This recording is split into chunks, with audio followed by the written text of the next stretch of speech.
Kuya, nakita mo pa yung lalaking dumaan? Bernard daw ang tawag sa kanya. Narinig ko kanina dito sa kubrahan nung dumaan sila kaninang umaga ng mga kasama niya.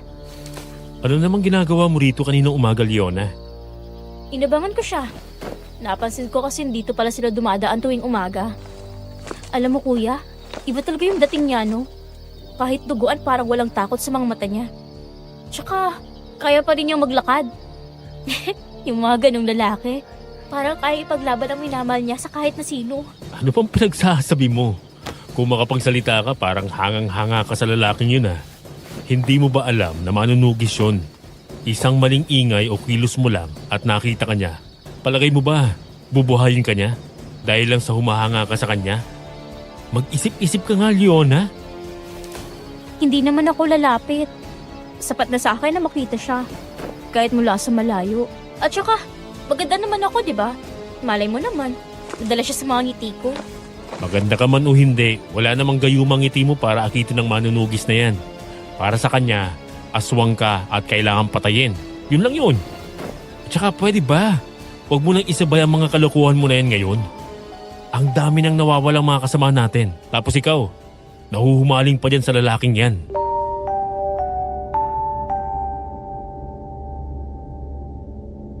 Naniniwala ka ba sa tadhana? Paano kung isang araw, dahil lang sa isang simpleng sulyap, bigla mong maramdaman na mahal mo na ang isang tao kahit alam mong bawal? Hindi lang dahil magkaiba kayo ng pinanggalingan, kundi dahil magkasalungat mismo ang mga paniniwalang humubog sa inyo. Pero sa kabila noon, hindi pa rin mawala ang pagkahumaling. Yung pakiramdam na alam mong mali, pero parang wala ka nang pakialam.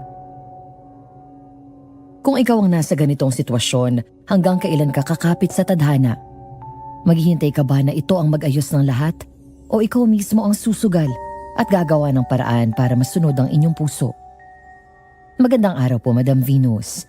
Ako nga po pala si Kylie.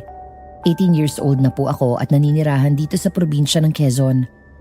Lumaki po akong sanay na mag-isa. Wala akong kapatid at abala ang mga magulang ko sa kanilang trabaho na noong unay hindi ko maintindihan kung anong klaseng hanap buhay.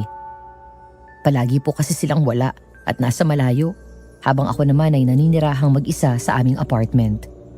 Mapagmahal po ang aking mga magulang.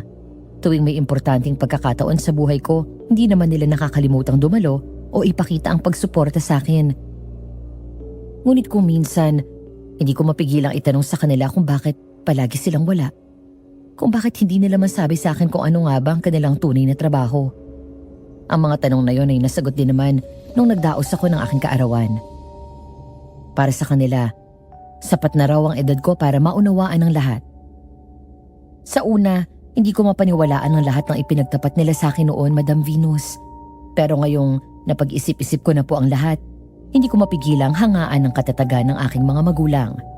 Isama pa ang kwento ng kanilang pag-ibig na masasabi kong sinadya talaga ng tadhana. At ito po ang gusto ko sanang ibahagi sa inyo ngayon.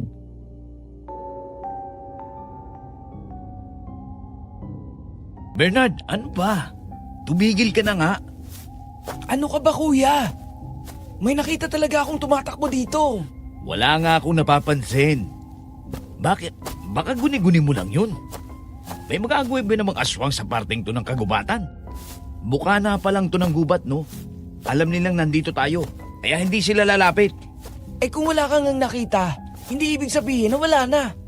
Hindi naman ako bata para mag-imbento. Hoy, hindi ko sinasabi na nag-iimbento ka lang ha. Ang punto ko lang, baka pagod ka na.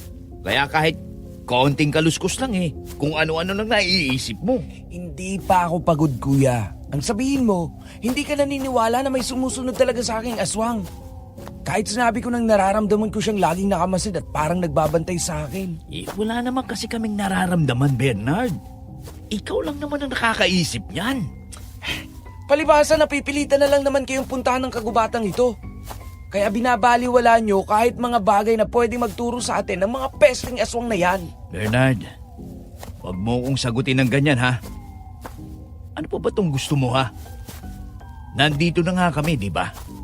Kahit na alam naming delikado, sa dami ng mga manunugis na tinakbuhan ng gubat na ito, ito pa rin kami, hindi ba? Sinusugal namin ang buhay namin para sa kagustuhan mo. Eh di lumabas din ang totoo. Napipilitan nga lang kayo. Ay, alam mo, walang kahahantungan itong usapan na ito. Kung hindi ka pagod, bahala ka. Basta ako, gusto ko nang magpahinga. Kung hindi ka sasama, bahala ka na. Pesta talaga.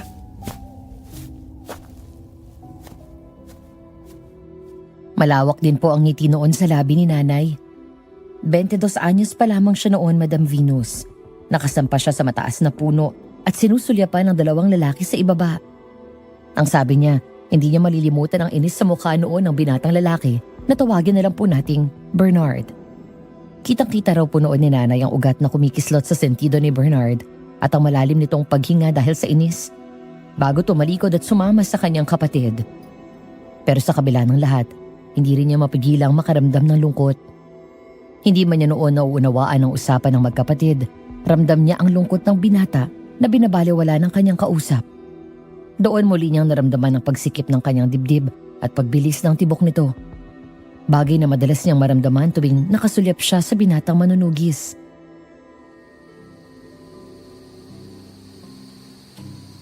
Kailan ko kaya siya malalapitan na mas malapit pa?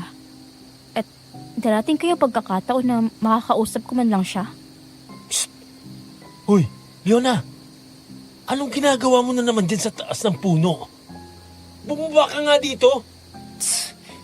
Heto na naman yung kapatid ko na parang pinaglihis sa kape. Lagi na lang naninervyos. Ano ka mo? Akala mo ba hindi ko naririnig yung mga pinagbubulong mo dyan? Oo na, eto na. Bababa na nga. Bakit mo naman ba kasi ako tinatawag? Ano? Wala kang balak umuwi? Kanino ko pa pinagtatakpan yung pagliliwaliw mo kay tatay, ha? Alagay mo ba gusto kong madamay sa mga kalokohan mo oras na mahuli ka nila? Kuya naman, saglit lang ako nawala. Hindi na agad maipinta yung mukha mo dyan. Kanina pa tayo hinahanap ni tatay. Kailangan daw niya tayong makausap. Tara na. Huwag mo na akong inisin pa, Leona. Bakit? Ano bang meron? Anong meron? May gana ka pa talagang tanungin yan? Hindi mo ba alam kung ilang mga kalahi na natin ang nawawala? Hindi lang sa baryo natin. Kahit yung mga nasa kabilang bundok. Nabalitang marami na rin ang nawawala dun. Oh, ano naman magagawa ko ron? Kung nag-iingat ba naman sana sila, edi hindi sana sila mahuhuli ng mga manunugis. Ibang klase ka rin, ano? Nasasabi mo pa talaga yan? Matapos mong magpahabol na naman sa manunugis na kinahuhumalingan mo ngayon? Bakit? Hindi naman ako magpapahuli ah. Sa ngayon hindi pa. Paano kung bukas hindi ka na makatakbo? At bago ka pa makapagpaliwanag ay napatay ka na ng manunugis na yon. Hindi mangyayari yun. Nag-iingat naman ako, kuya. Kung nag-iingat ka, hindi ka lalabas ng bahay at makikinig ka na sa akin. Kapag sinabi kong huwag kang pumunta sa parting to ng kagubatan. Denver! Leona! Kanina ko pa kayo hinahanap. Anong ginagawa nyo dito sa parting ito ng gubat? Tay, ano po kasi, May hinabol po kasi kaming hayop, tatay. Hindi na po namin namalayan na nakarating na po pula kami sa gawing ito ng kagubatan. Kayong dalawa talaga. Hindi kayo nag-iikat.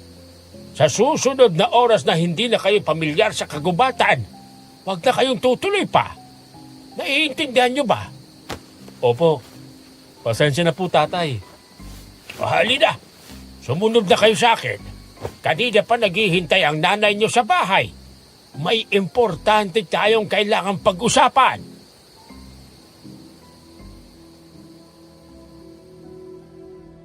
Sumunod ang magkapatid sa kanilang mag-ama, Madam Venus. Habang nasa likuran si nanay noon, hindi daw niya napigilan ang mapangiti sa kanyang kapatid. Kahit ano daw po kasi ang mangyari, palaging ipinagtatanggol siya ng kanyang kuya Denver at hindi siya nito hinahayaang mapasama. Kaya naman naiintindihan din niya ang laging pagpapaalala nito sa kanya tuwing lalapit siya sa binatang manunugis. Pero hindi rin niya alam sa kanyang sarili kung bakit, kahit na alam niyang bawal, kahit na malabong magkatuluyan ng isang aswang at manunugis, hindi pa rin niya magawang alisin sa kanyang isip ang lalaki. Hindi pa man daw po siya noon sigurado sa kanyang nararamdaman, pero alam niya espesyal yun at hindi niya kayang basta-basta na lang burahin. Nang makarating sila sa kanilang kubo, agad na pumasok ang mag-aama. Kita nila si Nanay Rosel na abala sa pagpapatong ng pagkain sa lamesa. Nandun ang sariwang hiwa ng karne sa plato at isang basong dugo naman sa katabi nito. Nang mapansin sila nito, agad na gumuhit ang malambing ng ngiti sa labi ng ginang at sinalubong si Tatay Edgar.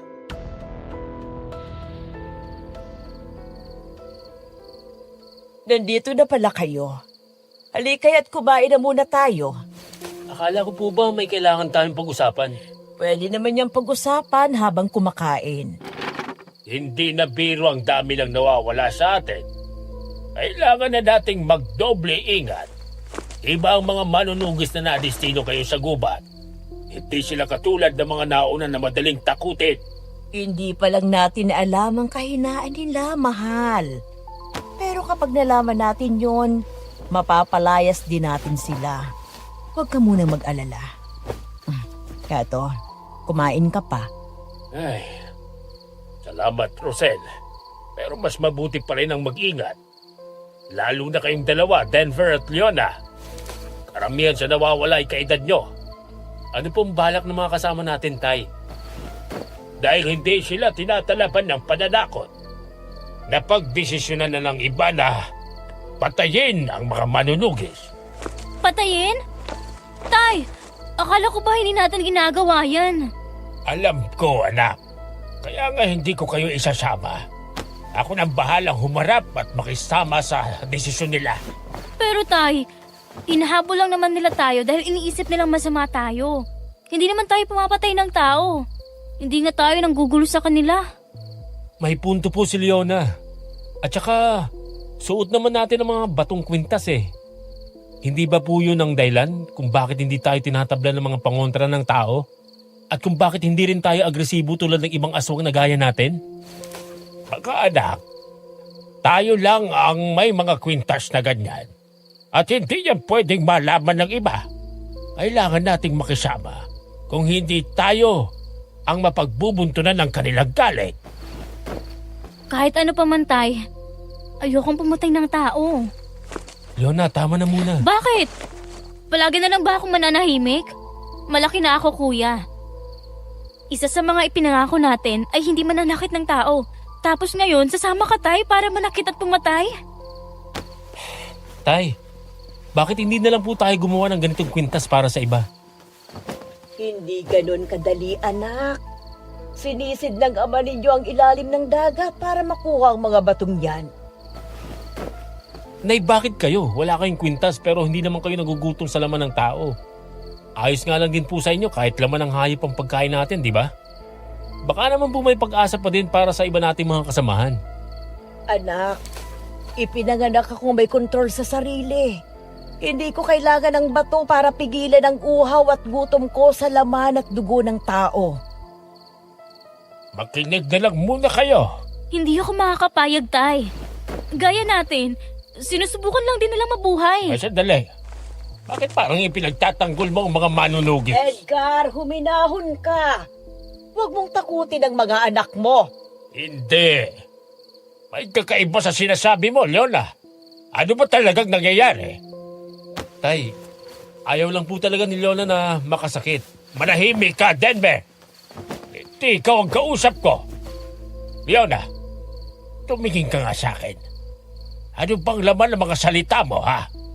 Bakit hindi mo ako diretsahin? 22 na ako, Tay. Pero nakakulong lang ako sa gubat na to. Wala akong normal na buhay. Kahit may kwintas ako, kailangan ko pa rin magtago. Hirap na nga akong tanggapin na aswang ako. Tapos ngayon kailangan pang pumatay? Kaya nga hindi kita isasama. Pareho lang yun, Tay. Kapag pumatay kayo, para na rin akong pumatay. Dahil anak niyo ako. Kaya pakiusap, mag-ingat na lang tayo.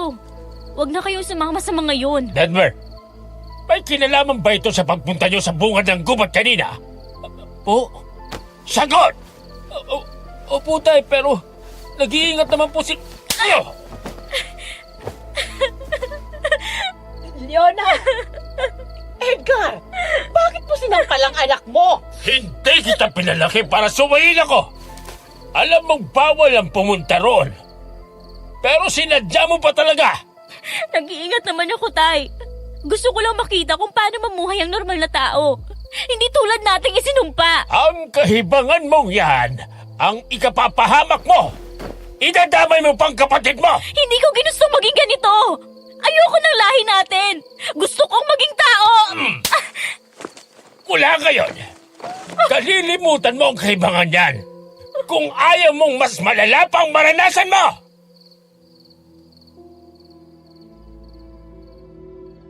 Masama ang loob, tumakbo raw palabas ng kubo si nanay noong gabing yun. Hindi na siya nagdalawang isip at diretso siyang pumasok sa kagubatan. Galit at pilit binabaliwala ang mga sigaw ng kanyang mga magulang sa likod niya. Kahit na narinig daw niya ang boses ni Tatay Edgar, ang mga babala at bantang huwag siyang lalampas sa hangganan ng gubat, hindi niya yun pinansin. At mas pinakinggan niya ang malakas na ingay ng galit sa dibdib niya noong gabing yun.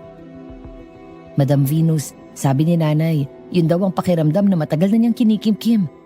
Ang pakiramdam na isa siyang halimaw, na kahit anong gawin niya hindi siya kailanman magiging normal. At na ang tanging lugar para sa kanya ay ang madilim na gubat na yun habang buhay. Nang marating niya ang dulo ng gubat, ang lugar ng mahigpit na ipinagbabawal ng kanyang ama, pinunasan niya ang luha sa pisngi at handa na sanang humakbang palayo nang bigla siyang hawakan sa balikat ng kanyang kapatid. Sumunod pala si Denver at baka sa mukha nito ang pag-aalala at ang katotohanang hindi siya nito kayang pabayaan.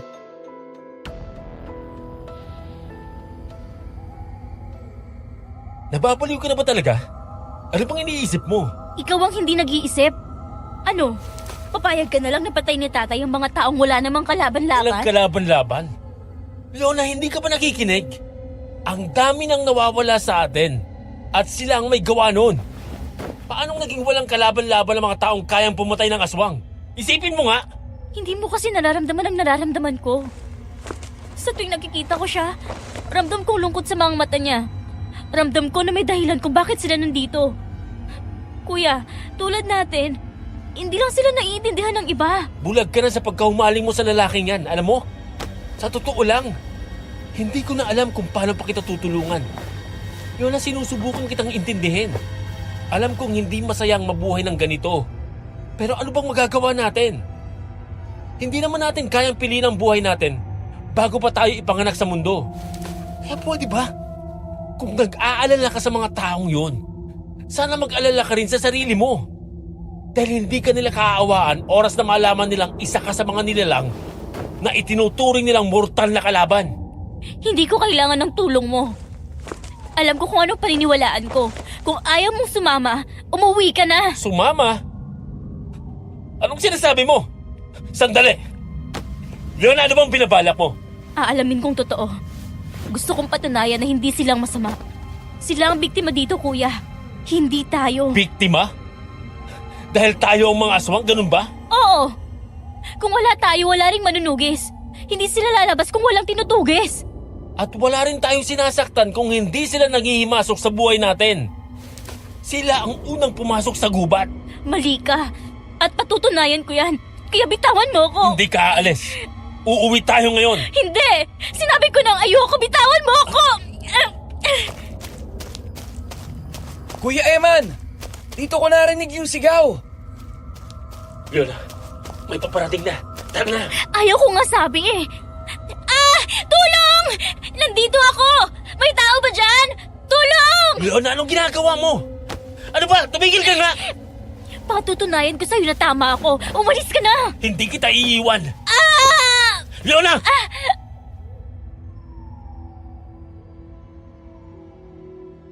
Isang matalim na sakit ang biglang gumuhit sa kanyang balikat nang bumaon sa kanyang laman ng sariling mga kuko. Napasigaw siya sa sakit noon bago tuluyang bumagsak sa lupa, Madam Venus. Sa halip na tumakbo palayo, agad siyang nilapitan ni Tito Denver na kaagad daw hinawakan ng kanyang balikat.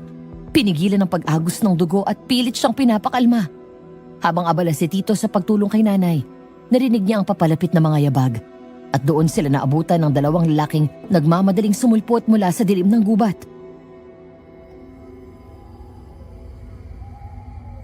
Shit! Inatake sila! Saan pumunta ang umatake sa inyo? Ha? Saan nagpunta ang umatake? Doon po. Sa kanlurang bahagi ng gubat. Sige kuya, ikaw nang sumunod. Dadalhin ko muna sila sa tent. Sige. Halika, kumapit ka sa akin. Bubuhatin kita. Ha? Sandali. Saan mo dadalhin ang kapatid ko? Huwag kayong mag-alala. Hindi kayo masasaktan dito. Dadalhin ko kayo sa tent namin para magamot ng kapatid ko itong sugat niya. Matagal na daw na tinitigan ni nanay si Tito Denver noon. Kita na sa mga mata niya ang kaba at pag-aalinlangan, pero wala na siyang nagawa kundi tumango at sumunod. Nang buhatin siya ng binatang manunugis, agad niyang naramdaman ang kakaibang pakiramdam. Parang may dumaloy na kuryente sa buong katawan niya nang magdikit ang kanilang mga balat. Napakapit siya sa damit nito. Pilit inaayos ang paghinga dahil hindi niya maintindihan kung bakit biglang bumilis ang tibok ng puso niya sa pagkakataong yun. Idagdag pa na hindi raw po niya alam noon kung paano itatago ang kilig, lalo na't ang lalaking nagbubuhat sa kanya ay ang lalaking matagal na niyang tinitingnan mula sa malayo. Ang lalaking ni minsan ay hindi niya kailanman inakalang magagawa man lang siyang hawakan. Tahimik nilang tinahak ang mahabang daan, nag-iingat sa bawat yabag, hanggang sa makarating sila sa isang bilog na kapatagan na may katamtamang laki. Sa paligid ang damo ay bahagyang mataas. At ang liwanag ng buwan ay dumidikit sa mga punong nakapaligid, nagbibigay ng malamlam na kaliwanagan sa lugar.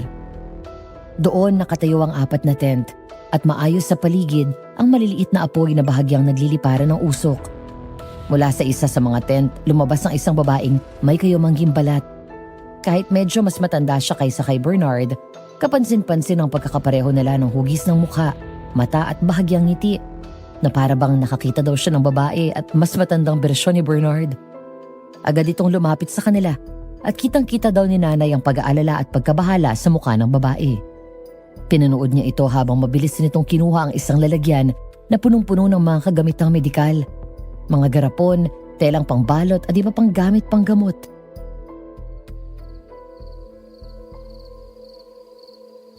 Ako si Fema. Huwag ka mag-alala. Gagamutin natin ang sugat mo. Salamat po, Ate Fema. Ako po si Leona. Siya naman po ang kuya ko, si Denver. Ano bang nangyari sa inyo? Bakit gabing-gabi na ay nasa gubat pa kayo?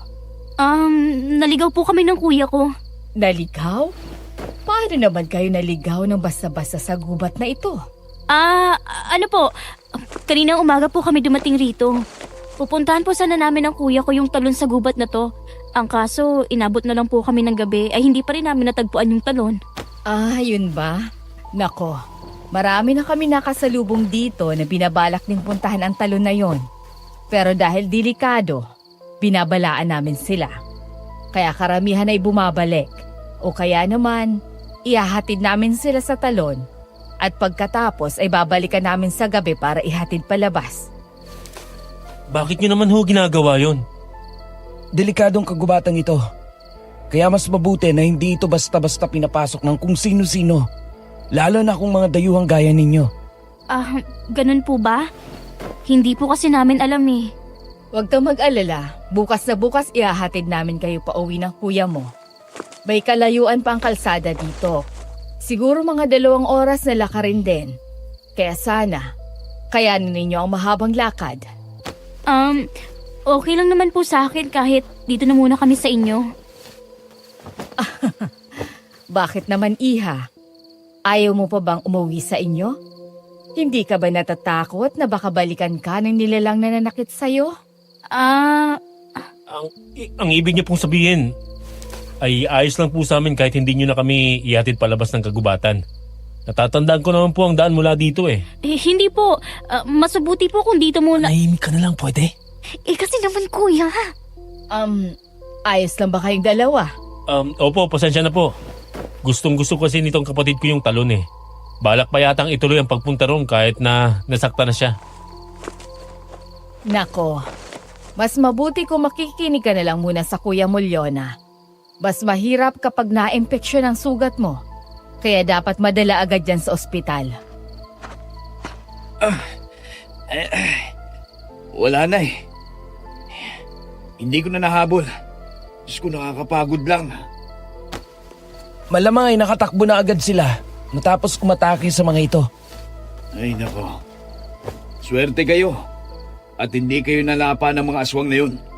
Ano ka ba naman, Kuya Eman? Tatakutin mo pa talaga ang mga batang ito. Hindi ko sila tinatakot. Sinasabi ko lang ang totoo. Tsaka hindi naman sila mukhang gulat eh. Hulaan ko. Hindi ito ang unang beses na naka-encounter kayo ng mga aswang, ano? Unang beses pa lang po namin nakakita ng ganong nilalang. Siguro po nakapahinga na kami kaya hindi na kami mukhang takot ngayon. Oo nga naman. Saka hindi naman lahat ng tao pare-pareho ang reaksyon sa bagay na nakakatakot. Una. Pinagtutulungan nyo na naman ako eh. Siya nga pala. Siya si Eman, ang panganay naming kapatid. Eto naman si Bernard, siya ang aming bunso. Magkakapatid ho kayo? Oo, pero kasama rin namin dito ang asawa kong si Dupes. Sa ngayon nga lang ay nasa labas siya ng kagubatan para kumuha ng mga bagong supply ng pagkain dito. Nga pala, nakita nyo ba kung anong itsura ng mga umatake sa inyo? Hindi po masyado eh. Ano pa yan? Akala ko pa naman ay masasabi nyo sa amin ang itsura. Alam nyo kasi, mas madaling hanapin ang mga yon kung alam namin ang itsura. Minsan kasi, yung mga aswang na yan, nagkukunwaring tao rin eh. Mabilis pong pangyayari kanina. Parang bigla lang pong dumaan yung aswang tapos nakalmot na agad ako. Kaya hindi naman namin napagmasdan ng mabuti. Ganun ba? Kung sa bagay, imposible din naman na mabuhay pa kayo kung nakaharap ninyo sila ng matagal. Ang mabuti pa, magpahinga na kayo. Ako na muna magbabantay ngayon. Ano ka ba, Bernard? Bakit hindi ka nalang muna magpahinga? Hindi tayo pwedeng maging pabaya ngayon, ate. May mga sibilyan tayong kasama, oh. Paano kung sinadya lang silang saktan para masundan nila ang amoy ng dugo at matuntun itong kampo natin? Kung sa bagay, may punto si Bernard. Nakakapagtaka naman na sinugatan lang at umalis na agad ang mga aswang na yun. Posible nga na ginawa lang nilang paraan ito para mahanap tayo. Kailangan ko na bang tawagan si Dupes para magmadali na siya? Paano kung ngayong gabi sila sumugo dito? Mas mabuti pa nga, ate. Mas mabuti na yung handa at alerto tayo. Sige, sandali. Tatawagan ko muna siya. Maiwan ko rin muna kayo. Kailangan ko munang maligo. Pawis na ako eh. Dahil sa pagtakbo. Sige po, salamat po ulit sa pagligtas sa amin. Wala yun. Sige, maiwan ko muna kayo. Bernard, ikaw na muna ang bahala sa kanila. Sige, kuya.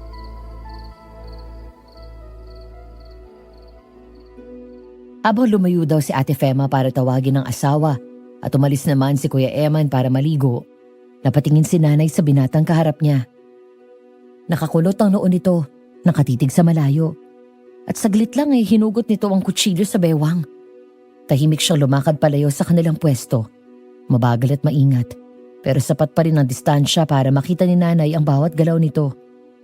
Naupo siya sa isang batuhan, hawak ang kutsilyo sa pagitan ng mga daliri. Minamasdan ang liwanag ng buwan na sumasalamin sa matalim na bakal. Pinaghalo ang saya at takot ang naramdaman ni nanay ng mga oras na yon. Madam Venus, saya dahil sa wakas, hinayaan siya ng tadhana na makalapit ng ganoon si binatang manunugis. Takot dahil simpleng galaw lang nito ay may bigat at misteryo. Bagay na alam niyang hindi magandang senyales, oras na malaman nito ang tunay nilang lahing magkakapatid. Hindi man ito ang eksaktong pagkakataong lagi niyang naiisip noon, masaya pa rin siya dahil kahit papaano. Nakapalitan nila ng mga simpleng salita ang lalaki. Kahit puro kunot ng noo at seryosong ekspresyon lamang ang ipinakita nito para sa kanya. Sobra-sobra na yun. Sa kabilang banda, lumapit si Tito Denver. Kitang-kita raw ang inis sa mukha nito nang makalapit ay pabulong siyang pinagalitan. Sapat para hindi makarating kay Bernard ang kanilang usapan.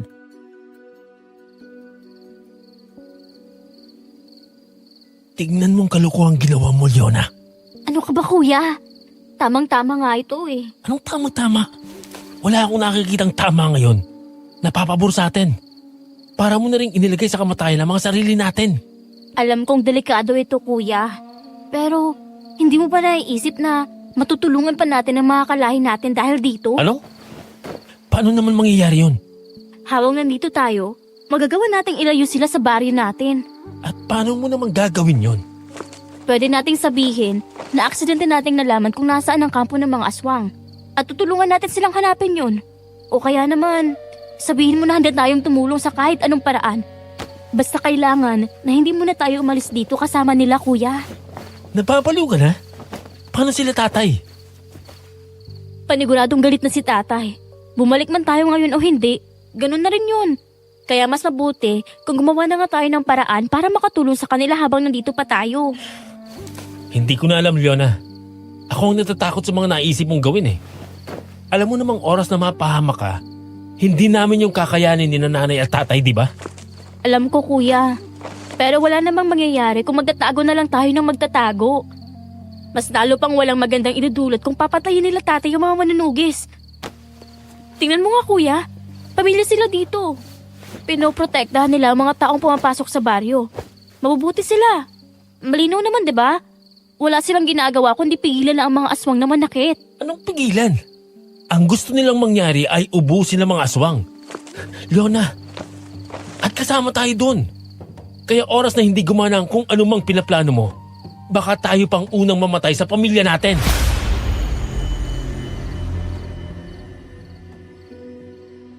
Naunawaan naman daw ni nanay ang punto ni Tito Denver noon. Alam niyang gusto lang siyang protektahan ng kuya niya. Pero para sa kanya wala ring mangyayari kung susunod lang siya sa utos ng kanyang ama na manatili sa loob ng bahay at magtago habang buhay. Kung nakatakdang maubos sa mga aswang, mangyayari at mangyayari yon, kahit saan pa sila magtago. Para kay nanay mas mabuti nang may gawin siya. Mas pipiliin niyang subukang pigilan ang pagdanak ng dugo, kahit pa maliit ang tsansa, kesa umupo at maghintay habang may namamatay sa magkabilang panig. At bukod doon ayaw niyang sayangin ang pagkakataong makasama ang hinahangaan niyang manunugis. Mas pipiliin pa niyang mamatay na may lakas ng loob na sinubukang lumapit o umunawa kesa mamatay sa pagtatago at takot. Hindi nagtagal bumalik si Ate Fema at si Kuya Eman. Si Bernard naman ay sandaling umalis at pagbalik ay may dala ng mga kahoy na maingat niyang inilagay sa apoy sa gitna nila. Bahagyang lumakas ang apoy at nagbigay ng mas malinaw na liwanag sa paligid. Tahimik lang na nakaupo si nanay sa isang tabi, pero hindi niya mapigilang mapatingin kay Bernard. Kitang-kita raw po kasi ang tikas nito, kahit nakaupo ay tuwid ang likod, alerto ang mga mata at parang sanay na sanay sa panganib. Kayo manggiri ng balat nito, halatang hinubog ng araw at mahabang oras sa gubat. May mga gasgas at bahagyang peklat sa mga braso, mga bakas ng laban na hindi na kailangan pang ipagmalaki. Pero para bang lalo namang nagpapaganda sa paningin ni nanay. Habang pinagmamasdan pa niya ito, hindi niya maiwasang mapaisip na ang lalaking ito, sa kabila ng pagiging manunugis, ay may dalang bigat sa kanyang mga mata at malalim na buntong hininga, na para bang laging nag-aalala ngunit kailangang ilihim ng husto. At sa sandaling yon, mas lalo niyang napatunayan sa sarili kung bakit hindi niya kayang baliwalain ang damdaming pilit niyang tinatago para sa lalaki.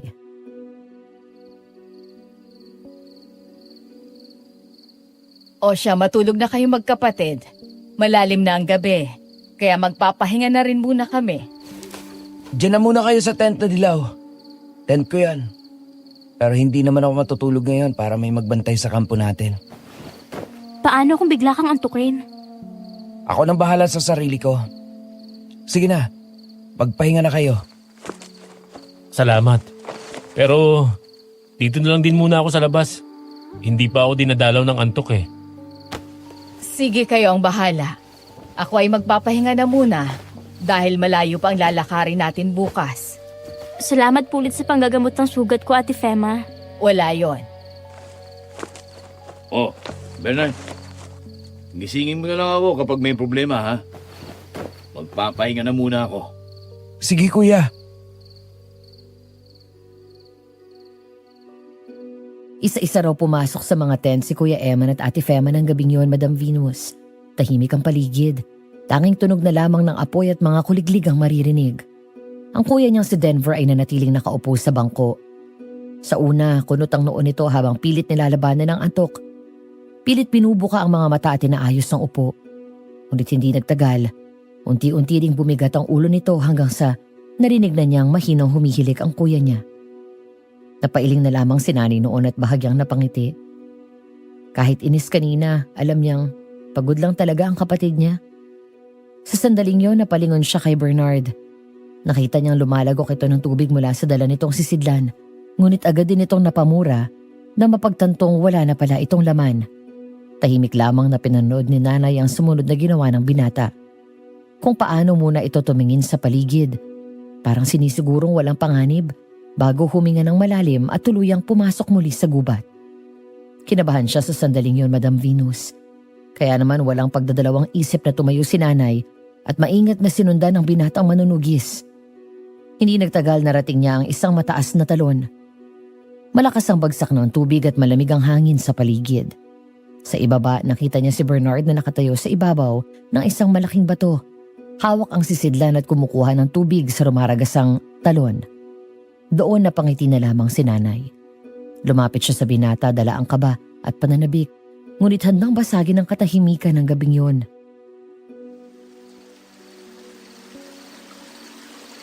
Akala ko ba bawal puntahan ng talon na to? Leona, anong ginagawa mo dito? Bakit hindi ka pa nagpapahinga? Hindi ako makatulog. Ikaw, akala ko ba bawal dito ang mga tao? Bakit nandito ka? Wala namang ibang mapagkukunan ng tubig, kundi ang talon na to. Isa pa, hindi naman delikado ang talon mismo.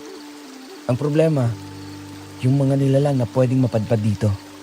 Mga aswang? Ganun ba? Ano pa nga ba? Takot ka ba sa kanila, Bernard? Kanino? Sa mga aswang? Hindi. Mabuti naman. Kasi kung takot ka, mas madali ka nilang mahuhuli. Sabi mo nga, delikado sila at masasama. Ikaw din. Huwag kang basta-basta sumusunod. Hindi mo naman kabisado ang gubat na to. Mamaya maligaw ka pa. Ano ka ba? Alam ko kaya ang gubat na to, no? Paano?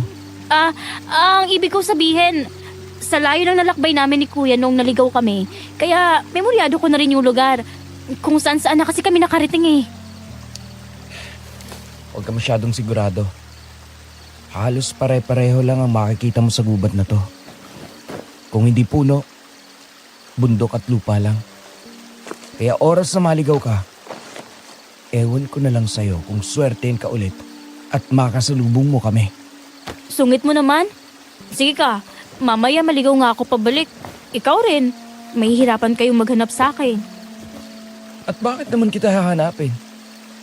Mga aswang ang dahilan kung bakit kami nandito sa kagubatang ito. Hindi para maghanap ng mga pasaway na taong hindi marunong makinig. Grabe naman, parang si tatay kung makapagsalita. Huwag kang pabulong-bulong. Naririnig ko rin naman sinasabi mo. Alam mo, bumalik ka na sa kampo at huwag kang pasaway. Hindi ka na bata para bantayan pa. Akala ko ba delikado ang gubat at baka maligaw ako? Bakit pinapabalik mo na akong mag-isa? Akala ko ba memoryado mo na ang gubat at hindi ka na maliligaw? Ito naman, nakakaistorbo ba ako sa'yo? Sana pala hindi mo na lang ako niligtas kanina. Kung ayaw mo pala ng pabigat. Hindi kita niligtas. Natagpuan ka lang namin doon. Isa pa, hindi porket istorbo ka. Gusto ko nang mapatay ka ng mga aswang na yun. Ibig sabihin, hindi mo rin gusto na masaktan ako? Itatanong pa ba talaga yan? Sabi ko na nga ba, nag-aalala ka rin naman. Huwag kang mag-alala. Kaya kong sarili ko. Hindi ako mapapatay ng mga aswang na yun. Tingnan na lang natin. Maiba pala ako. Pwede bang malaman kung... Ano? Malaman kung... Alam mo na, yung kasintahan. May kasintahan ka na ba? Ha? Wala akong oras para dyan. Oh, sabagay. At saka sa unang tingin ko pa lang sa'yo, parang lagi kang seryoso. Yung mga katulad mo, kadalasan wala talagang kasintahan, kagaya ni Kuya. Nga pala, Palagi ka ba talagang ganyan na suplado? Kahit noong bata ka pa? Hindi na mahalaga yun. Bakit ka ba tanong ng tanong? Wala naman. Gusto ko lang maintindihan kung bakit parang galit ka lagi sa mundo. Hindi ako galit. Talaga? Kasi sa itsura mo, parang lagi kang handang makipaglaban kahit wala namang kaaway. Mas mabuti ng handa. Totoo naman. Pero hindi ka ba napapagod? Minsan, masaya rin maging normal. Yung walang laging pinaghahanda ang panganib. Subukan mo rin kaya minsan. Hindi na. Mas gusto ko ang ganito. Kaysa magsisi sa dulo dahil naging pabaya. Ang seryoso naman masyado ng sagot mo. Pero alam mo, kahit suplado ka, may punto ka naman. Hindi ko kailangan ng approval mo. Hindi ko rin naman ibinibigay. Sinasabi ko lang. Dapat bumalik ka na. Baka hanapin ka na ng kuya mo. Dito na muna ako. Mamaya na. Ang ganda-ganda pa kasing tumambay dito sa talon. Sandali! Dahan-dahan ka! Madulas, Leona!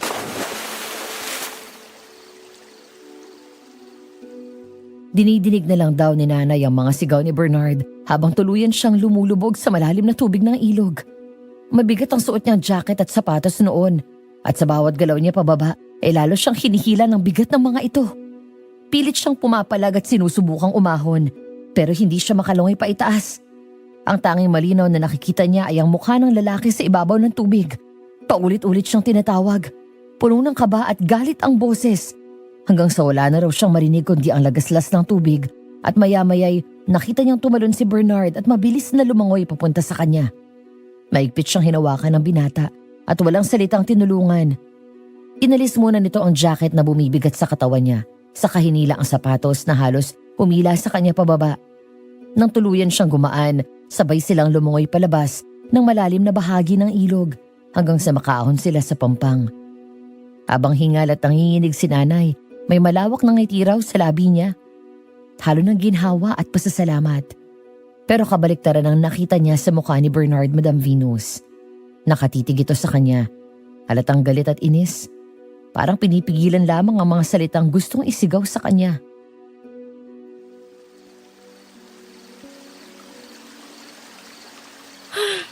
Muntik na ako dun ah. Palagay mo nakakatawa yun, ha? Pasensya na. Sinabi ko na nga ba? Unang beses pa lang kitang makita. Alam ko na agad na sakit ka sa ulo. Isa ka sa mga babaeng hindi marunong makinig. Pasaway. Teka sandali. Bakit magalit na galit ka naman masyado? Wala namang nangyaring masama sa akin ah. At saka, hindi mo naman hahayaang mangyari yun, di ba? Ano bang akala mo sa nangyayari ngayon, ha? Laro? Leona, palagay mo ba kung hindi mo ako kasama ngayon? Mabubuhay ka pa sa ilalim ng tubig na yan? Pero, Katwiran. Puro kakatwiran. Hindi ka na nga nag-iingat, pasaway ka pa masyado. pasensya na. Hindi na mauulit. Talagang hindi na mauulit. Dahil bukas sa bukas din, ako mismong mag-aatid sa inyo palabas ng gubat na ito. Hindi ko gustong madagdagan pa ang bitbit kong konsensya. Oras na mamatay ka sa harapan ko. Madagdagan? Anong ibig mong sabihin? Wala. Halika na. Sandali! Bernard! Hintayin mo ako!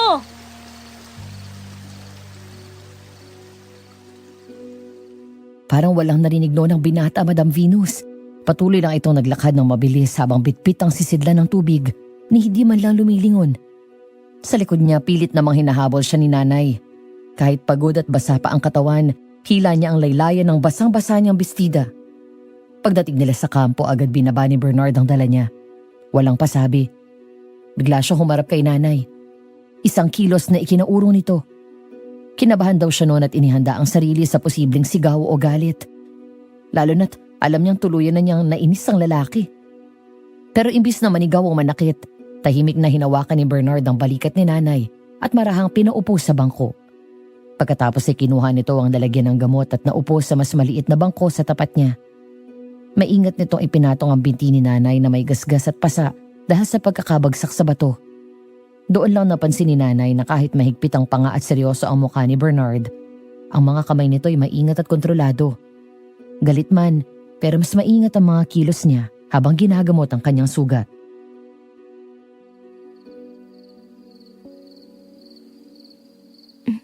Salamat. Pagod na si ate. Hindi ko na siya gigisingin para gamutin ka na naman. Hindi rin pwedeng ipagpabukas to. Baka ma-impeksyon. Hindi ko naman alam na madulas pala yung batong kinatatayuan mo. Sa susunod mag-isip ka muna. Pasensya na. Ay, hindi ko man kilala ang kapatid mo pero sigurado ako magagalit siya kapag nalaman niyang muntik ka nang malunod sa ilog na yon. Sanay na si kuya sa pagiging pasaway ko. Yun nga ang problema, Leona. Nasasanay ang mga tao na mag-alala para sa'yo araw-araw. Sa kagustuhan mo mabuhay ng walang iniintinding takot, nagiging pabaya ka. Sa tingin mo tama ba yon? Ngayon lang naman nangyari to. Huwag mo nang ipagtanggol ang sarili mo. Kabisado ko na yung ganyang ugali. Akala ng mga taong ganyan, sapat na maging masaya. Pero kapag may nangyaring masama, yung mga nasa paligid ninyo magdadala ng konsensya. Sila ang sisisihin, ang sarili nila, dahil hindi ka nila napigilan. Bernard, hindi ko naman sinasadya yun. Ganyan na ganyan din ang sinabi sa akin ni nanay noon. Ha? Dito sa gubat na to, dito sila inatake ng mga aswang. Pero dahil mga manunugis daw sila at alam nilang panganib, hindi nila ako pinakinggan. Kahit na binalaan ko na sila noon na wag nang tumuloy sa puso ng gubat. Hindi sila naniniwala sa masamang pakiramdam o takot. Kaya mo, hindi rin sila marunong makinig. Anong nangyari? Bumalik si nanay mag-isa. Ang sabi niya wala na si tatay. Sugatan siya.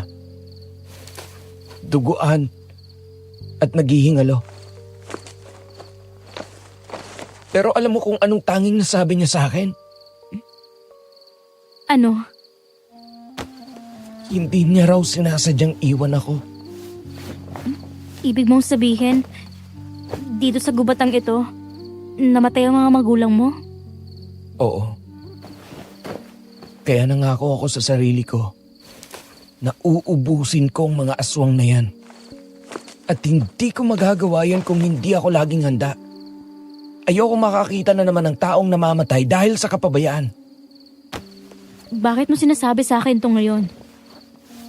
Hindi ko rin alam. Siguro, natatakot akong tulad ng mga nangyari sa kanila. Gagawa ka rin ng desisyong magpapahirap sa mga taong nagmamalasakit sa'yo. Gaya ng kuya mo. Kung sasabihin ko ito sa'yo ngayon, baka matuto ka rin makinig at maging maingat bago pa mahuli ang lahat.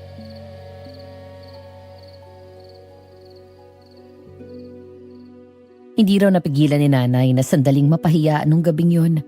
Bigla niyang naalala ang kanyang mga magulang. Alam niyang masama ang loob nila sa kanya, pero mas nangibabaw pa rin ang pag-aalala nila para sa kanilang magkapatid. Lalo na ang tatay niya. Sumunod sa isip niya ang kuya niyang alam niyang dinala niya sa kapahamakan dahil sa pagiging padalos-dalos ng kanyang mga desisyon. Kaya naman ang gabing yun, tahimik niyang kinimkim ang unti-unting pagsisisi na gumagapang sa kanyang isipan, Madam Venus. Para bang natauhan siya sa mga sinabi ni Bernard at unti-unti niyang naramdaman ang inis sa sarili. Kinabukasan, ginising siya ng sinag ng araw. Pagbukas ng kanyang mata, wala na sa tabi niya si Tito Denver. Wala rin sa mga tent sina Ate Fema at Kuya Eman at pati si Bernard ay hindi niya makita. Para bang sa isang iglap na iwan siyang mag-isa sa kampo. Biglang sumikip ang dibdib niya sa takot, Madam Venus. Bubuo na sana siya ng salita para sumigaw at tawagin ang mga kasama na makadinig siya ng mga boses na nagtatawanan sa likod ng tent. Napalingon siya at sinundan ng tunog. Doon niya nakita si Bernard kasama ang mga kapatid nito at isang lalaking may mahabang buhok.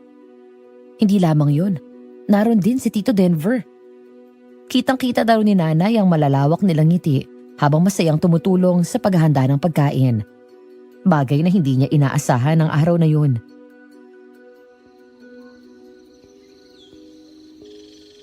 Anong meron?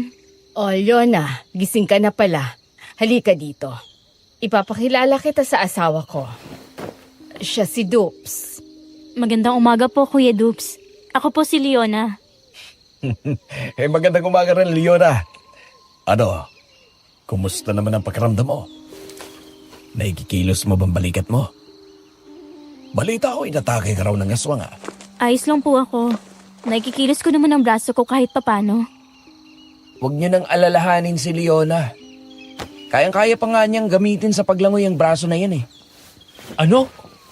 Kung hindi pa inamin ni Bernard sa akin na muntik ka na malunod, balak mo pa bang isikreto? Hindi ko naman kasi talaga sinasadya yun eh. Sinadya mo o hindi mangyayari yun kung hindi ka sumunod sa kanya sa talon. Oo. Tama na yan. Paniguradong nasabo na si Leona ni Bernard kagabi pa. Alam mo, itong bunso namin, para bang siya ang panganay sa amin. Kung manermon. Kaya malamang, naserbo na nga niya si Leona kagabi pa. Dapat lang yun sa'yo. Pasaway ka naman kasi talaga eh. Kuya naman eh. Naku, mamaya na yan. Ang mabuti pa kumain na tayo. Lalamig ang pagkain. Ang sarap pa naman ng pagkakaihaw ng asawa ko sa mga isdang ito. Kuya, anong ginagawa mo? Ano pa ba? Eh di gumagawa ng paraan para makaalis na tayo sa sitwasyong sinimulan mo. Pero kuya, Huwag kang mag-alala. Hindi ako galit sa'yo. May punto ka rin sa sinabi mo kagabi. Mamaya, mag-usap tayo tungkol dito. sige. Oh, dito kayo, Leona, Denver. Subukan ninyo itong mga prutas na dala ko. Hindi na po. Busog pa po ako. Ha? Nako. Pinasadya ko pa naman ang mga putas na yan para sa'yo. Para naman may lakas kayo sa paglalakad mamaya. Salamat po ate, pero wag na po. Subukan mo muna. Ha? Subukan mong kumain dahil paniguradong kagabi pa walang laman ang sikmura mo. Sige. Salamat. Tikman mo na. Masarap naman yan eh. Mas masarap pa nga kaysa sa mga prutas na ipinapatikim sa atin ni tatay. Ang sarap nga. Ano bang klaseng putas ito? Sobrang sarap naman. Talaga itong si Leona, oh. Magbibiro pa talaga. Sino ba naman sa mundo ang hindi nakakaalam ng mansanas, ano? Opo. Nagbibiro nga lang po ako.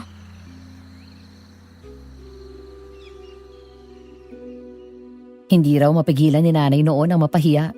Nalimutan niya ang katotohanan sa mga panahong yon na nagkukunwari lamang siyang tao at hindi dapat mahala tayo ng mga kaharap niyang mga manunugis. Pero dahil lahat ay natawa at napaniwala sa kanyang palusot, sandali siyang nakahinga ng maluwag. Pero naudlot agad yun ang magtapat ang paningin nila ni Bernard. Malalim daw ang mga titig nito sa kanya. Hindi naman masama. Ngunit para bang gamit ang mga mata ay kinikilala siya ng husto Madam Venus. Ang sabi pa nga ni nanay, kung wala siya sa ganong sitwasyon, marahil sobra na ang kilig niya sa mga titig ng binata. Pero sa halip wala siyang magawa kundi ang maglabas ng malalim na buntong hininga. At sa kauna-unahang pagkakataon ay hindi niya magawang labanan ang mga titig ng lalaki. Ano ba yan, Eman? Tigilan mo nga yung gitara ko. Hindi ka naman marunong eh. Inusubok lang naman, pare. Ito naman, oh. Hindi naman masusugatan ng pinakamamahal mong gitara. Aba, dapat lang. Dahil kapag nasira yan, ipapakain talaga kita sa mga aswang. Ay nako, puro naman kayo kalokohan. Pagpasensyahan mo na sila, Leona. Ganyan talaga ang dalawang yan. Umiingay kapag magkasama. Nako. Ayos lang po yun. Nakakatuwa nga po sila eh. Marunong ka bang kumanta, Kuya Dupes? Tay nako. Hindi masyado eh. Ang totoo niyan, binihiyaan ako ng husay sa pagigitara pero pagdating sa pagganta, awa na lang talaga. Sakto po. Magaling po kumanta ang kapatid ko.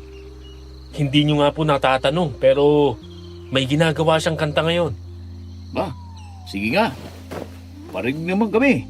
Hoy, ano ka ba naman kuya? Bakit mo naman sinabi pa yun? Bakit? May ginagawa ka naman talagang kanta, di ba? Oo nga, pero hindi pa naman tapos yun. Ayos lang yan. Kahit yung simula lang o kaya yung chorus. Saka na lang po kapag tapos na, Kuya Eman. Paano namin mapapakinggan yan? Paalis ka na nga mamaya. Oo nga. Kantahin mo na kasi. Hindi pa nga tapos, Kuya. Kulit mo naman eh. Para kanino ba ang kantang yan, ha, Leona? Po, Unahan ko. Para sa lalaki yan, ano? ganun na nga po. Nako, nasabi ko na nga ba eh. Ang babaeng kasing ganda mo. Malabong walang kasintahan sa panahon ngayon. Ho, naku, wala po akong kasintahan. Oh, kaya akala ko ba para sa lalaking ginagawa mong kanta? Opo, pero Ay nako, itatanong niyo pa ba yan? Ibig sabihin may nagugustuhan si Leona. Pero hindi ibig sabihin na kasintahan na agad niya. Tama ba ako, Leona? opo, Ate Fema. Ano bang hinihintay mo? Iparinig mo na sa amin kahit konti lang. Huwag niyo na siyang pilitin. Ito naman si Bunso. Napakaseryoso lagi. Nagbibiro lang naman sila kay Leona. Alam ko ate, pero wag niyo na siyang pilitin. Pwede naman tayo magkita-kita muli, di ba? Kaya naman pala eh. Gusto palang makita uli. Nako. Alam ko na yan. Bernard, Sira ka, kuya. Ang ibig ko lang sabihin, kung gusto niyong marinig ang kanta niya, di magkita-kita na lang tayo ulit. Mas mabuti rin kung sa labas ng gubat na ito natin yung gagawin.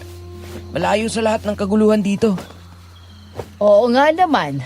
Paminsan-minsan maganda rin naman na nagkakaroon tayo ng ibang mga kaibigan. Nakakasawa na rin naman ang mamukha ninyo eh. Oo naman. Mas mabuti na nga kung magkita-kita tayo muli. Kapag maayos ng lahat. Tapos na naman siguro ang kanta mo nun. Di ba, Leona? Naku, siguro naman tapos na nga po.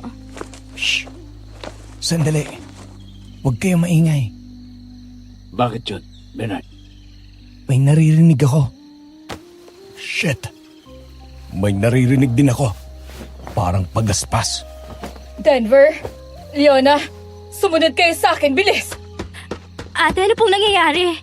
Shh! Basta huwag kayong maingay. Pumasok kayo sa loob ng tent. Huwag na huwag kayong kikilos. Naguguluhan daw noon si Nanay Madam Venus. Pero mabilis ding nagkaroon ng sagot ang lahat nang mapansin niya ang bahagyang nakabukas na tela ng tent. Dahan-dahan siyang sumilip at doon niya nakita ang nilalang sa labas. Isang katawan ng babae ang nakalutang sa ere. Kulubot at tuyot ang balat na para bang matagal nang nababad sa araw.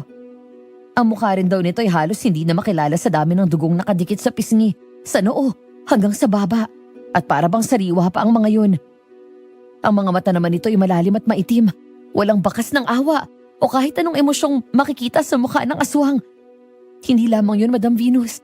Dahil mula sa likod nito ay nakabuka ang malalapad na pakpak na kahawig ng sapaniki. Sa magkabilang kamay ay mahigpit na hawak ang dalawang bangkay ng lalaki. Parehong wakwak ang tiyan. Nakalabas sa mga laman loob at kapwa wala ng ulo.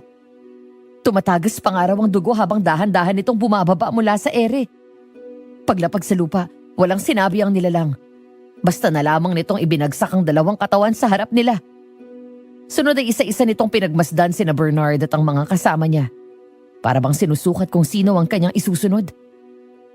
Agad na naging alerto naman ang lahat. Hawak nila ang kanilang mga sandata, kaya nung unang lumusob si Bernard upang saksakin ito, ay agad na sumunod ang lahat. Pero sa halip na lumaban, ay bigla na lamang tumalikod ang babae. Sa isang iglap, muli nitong ibinuka ang mga pakpak at mabilis na lumipad pa itaas, na para bang pinaglalaruan lamang sila. Hindi naman daw makapaniwala ang magkakapatid. Pati na rin si Nanay at Tito Denver, kapwa gulat sa nangyari. Oo, mga aswang sila pero ni minsan hindi pa sila nakakita ng ganong klase ng nilalang.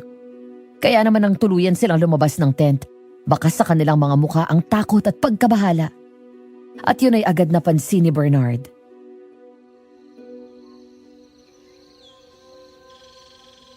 Ayos ka lang ba?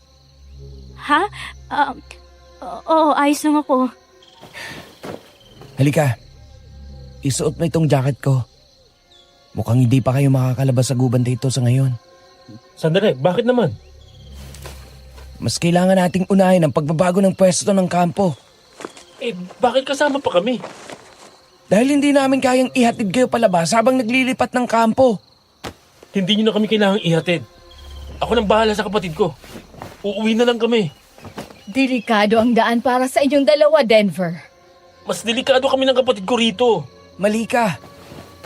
May kutob ako na kayo ang ipinunta ng bangkila na yon. Ano? Bangkila ng tawag sa aswang na yun. Bibihira lamang sila at nagpapakita lang sa dalawang dahilan. Ano ho yun? Una, para salinan ng itim na perla sa mga tao at gawing aswang. Pangalawa, para pumili ng biktimang mapaglalaruan niya. Ano? Sandali, hindi ko kayo maintindihan. Alam niyo ang aswang na yon? Paano? Dahil minsan na silang nagpakita sa akin. Anong ibig mong sabihin, Bernard? Noong gabing nakabalik si nanay, hindi siya nakatakas sa mga aswang. Dinala siya mismo ng bangkila na yon para patayin sa harap ko. Ano? Pinag-aralan ko ng tungkol sa kanya. At sa wakas na nagpakita na silang muli. Kuya, eto ng pagkakataon natin para harapin ang halimaw na pumatay kina nanay at tatay. Pero bakit siya biglang lumabas muli? Malamang ay may nakikita na muli siyang panibagong paglalaroan. Hindi lang yun. Pinagbabantaan din niya tayo, kuya. At ang dalawang bangkay na ito. Ito ang kanyang unang babala na babalik siya. Mukhang tama si Bernard. Hindi nga matutuloy ang pag-alis ninyo. Yun na, Denver. Mukhang kayong magkapatid ang natitipuan ng bangkila na yon. Kaya muli siyang lumabas. Ano?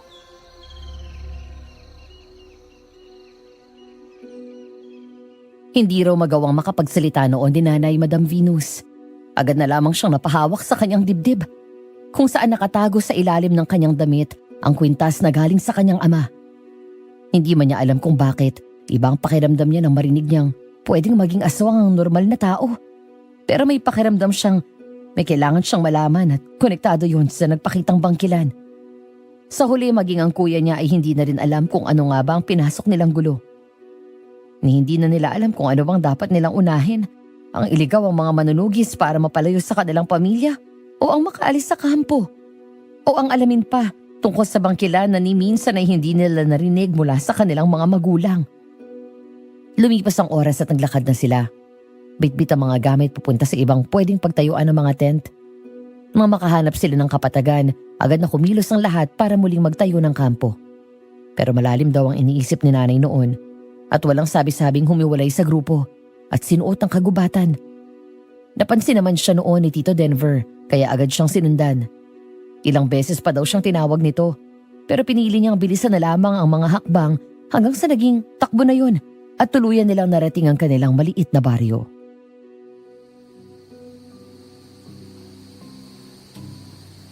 Nasaan sila?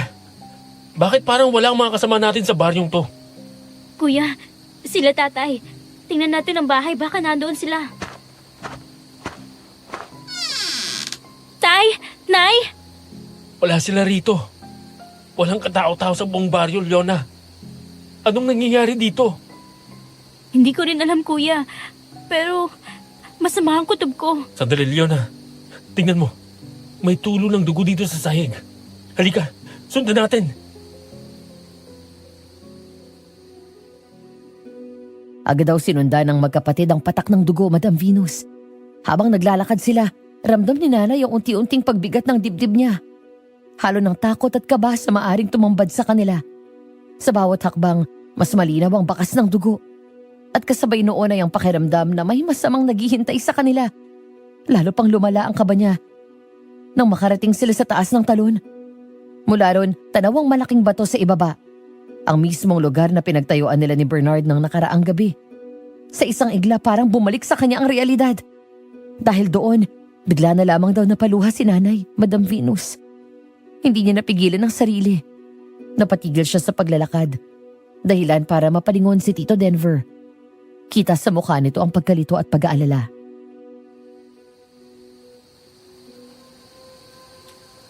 Leona, anong problema? Kuya, hindi maganda to. May pakiramdam ako na natotoo ngang tayong pakay ng bangkilan na yon. Kaya natuntun niya ang kampo nila Bernard. Anong ibig mong sabihin? Paano namang tayo ang pakay nila? Hindi naman tayo mga tao, aswang tayo. Kung iisipin, kakampi nga tayo ng bangkilan na yun, hindi ba? Hindi. Paano kung alam niya na wala tayong balak kumampi sa mga aswang na gustong pumatay sa mga manunugis? Paano kung yung dalawang bangkay na dinala ng bangkilan ay pananakot niya sa atin at hindi kina Bernard? Leona, masyado mo lang pinag-aalala ang sarili mo. Huwag ka mag-isip ng ganyan. Nagkataon lang to. Mas pagtuunan natin ng pansin ngayon kung nasaan si nanay at tatay. Panigurado akong hindi lang nagkataon ng lahat ng to, kuya. Kung hindi man, huwag ka na masyado mag-alala. Gagawa tayo ng paraan. Palagi naman tayong gumagawa ng paraan, hindi ba? Pero natatakot ako. Paano kung tama ako? Paano kung imbis na makatulong, ako pa mismo nagdala ng kapahamakan kina Bernard? Tana, alika nga. Sinasabi ko na nga ba? Bernard, anong ginagawa mo dito? Bernard, kanina ka pa ba dyan? Oo. At dinig na dinig ko kung paano nyo kami niloko. Sandali! Bernard, magpapaliwanag ako! Ano pang ipapaliwanag mo, ha? Dinig na dinig ko ang lahat, Leona. Nagkunyari lang kayong mga tao. Pero ang totoo, mga aswang pala kayo. Sinasabi ko na nga ba na may kakaiba sa inyo eh. Hindi kayo takot sa mga aswang. Ni hindi mo iniinda ang mga sugat mo, Leona. Gusto ko lang makatulong sa inyo, Bernard. Kaya kami nagkunwaring mga tao. Makatulong? Paano mangyayari yun? Kahit kailan, hindi ako makikipagtulungan sa mga kagaya ninyong mga aswang! Alam kong galit ka, Bernard. Pero hindi naman namin kayo sinaktan, hindi ba? Hindi kami masasama tulad ng ibang mga aswang. Hindi kami basta-basta nagugutom sa laman ng tao. Iba kami sa kanila. Hindi kami masasama. Sinungaling! Ang sabihin ninyo, mga tauhan kayo ng bangkila na yon at lumapit kayo sa amin para paglaruan kami. Para lokohin kami. Hindi totoo yan, Bernard. Matagal na kitang sinusundan noon pa. Alam kong mabuti kang tao, kaya hindi ako papayag na mapatay ka ng mga kasamahan namin. Kaya nga gumawa ako ng paraan para makalapit sa iyo eh. Para balaan kayo sa posibleng mangyayari. Pero hindi ko lang alam kung paano ko sasabihin. Kung paano ko sisimulan nang hindi nyo nalalaman ang totoong lahi ko. Matagal na akong handa sa mga katulad ninyo. Hindi nyo na kami kailangan balaan pa. Hindi namin kailangan ng tulong ninyo. Lalo ng pag-aalala mo, Leona. Hindi ko kailangan yan. Pero akala ko ba, pwede naman tayo maging magkaibigan. Hindi ba't sabi mo magkikita pa tayo? Para iparinig ko ang kanta ko sa inyong magkakapatid. Yun na nga eh. Akala ko rin pwede. Pero mukhang mas mabuti pang ang sinubukan mo nang iparinig sa amin ang kantang yan kahit na hindi pa tapos. Bernard, kung ano man ang binabalak mo, hindi kailangan mangyari yan. Mahal ka ng kapatid ko. Matagal na siyang baliw na baliw sa'yo. Kaya nga kahit talimos sa aming lahi, sinamahan ko siya sa kabaliwan niya eh. Hindi ko na problema kung masyadong pasaway ang kapatid mo. Ang mabuti pa, tapusin na natin ang lahat ngayon, Denver. Dahil oras na malaman ito ng mga kapatid ko. Akala niyo ba, papatayin nila kayo ng mabilisan? Huwag mong idamay si Kuya Bernard. Ako nagsimula nito. Kaya ako na lang ang patayin mo. Huwag mo na siyang idamay. Pasensya ka na, Leona. Pero hindi ko nabanggit sa'yo na wala akong awa pagdating sa mga aswang.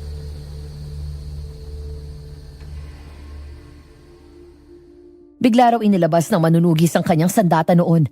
Si Tito Denver naman ay mabilis na pumwesto upang salubungin ang posibleng pag-atake. Sa pagmamadali, itinulak niya si Nanay Palayon na naging dahilan kung bakit napasubsob si nanay sa gilid ng bangin. Halos mawalan pang araw siya ng balanse at muntik pang mahulog. Mabuti na lamang at nagawa niyang makakapit sa malaking ugat. Pero hindi yun ang pinaka nakakakilabot, Madam Venus. Ang tunay na gumuhit sa kanyang dibdib ay ang malalakas na pagaspas ng mga pakpak sa itaas nila. Napatingala si nanay. Pilit binubuo ang lakas para sumigaw at balaan ang dalawang lalaking abalang nagpapalitan ng atake. Pero huli na ang lahat. Dahil sa mismong sandaling makaangat siya mula sa pagkakasubsob, siya namang bumaba ang bangkilan mula sa ere at lumapag sa mismong harapan niya. Dahil doon, nagawa niyang pagmasdan ng mabuti ang mukha ng bangkilan. At ganun na lamang daw ang kanyang naramdamang takot nang makilala niya ito.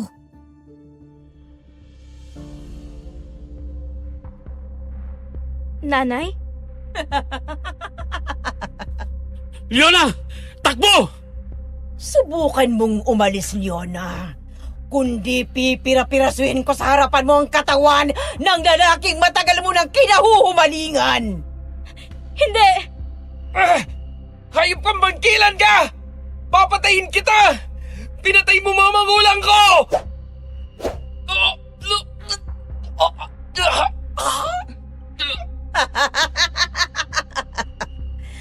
Kapag nga naman siniswerte, hindi lamang ikaw, Leona, ang matatagpuan ko rito, kundi pati na rin pala ang manunugis na may matinding galit sa akin.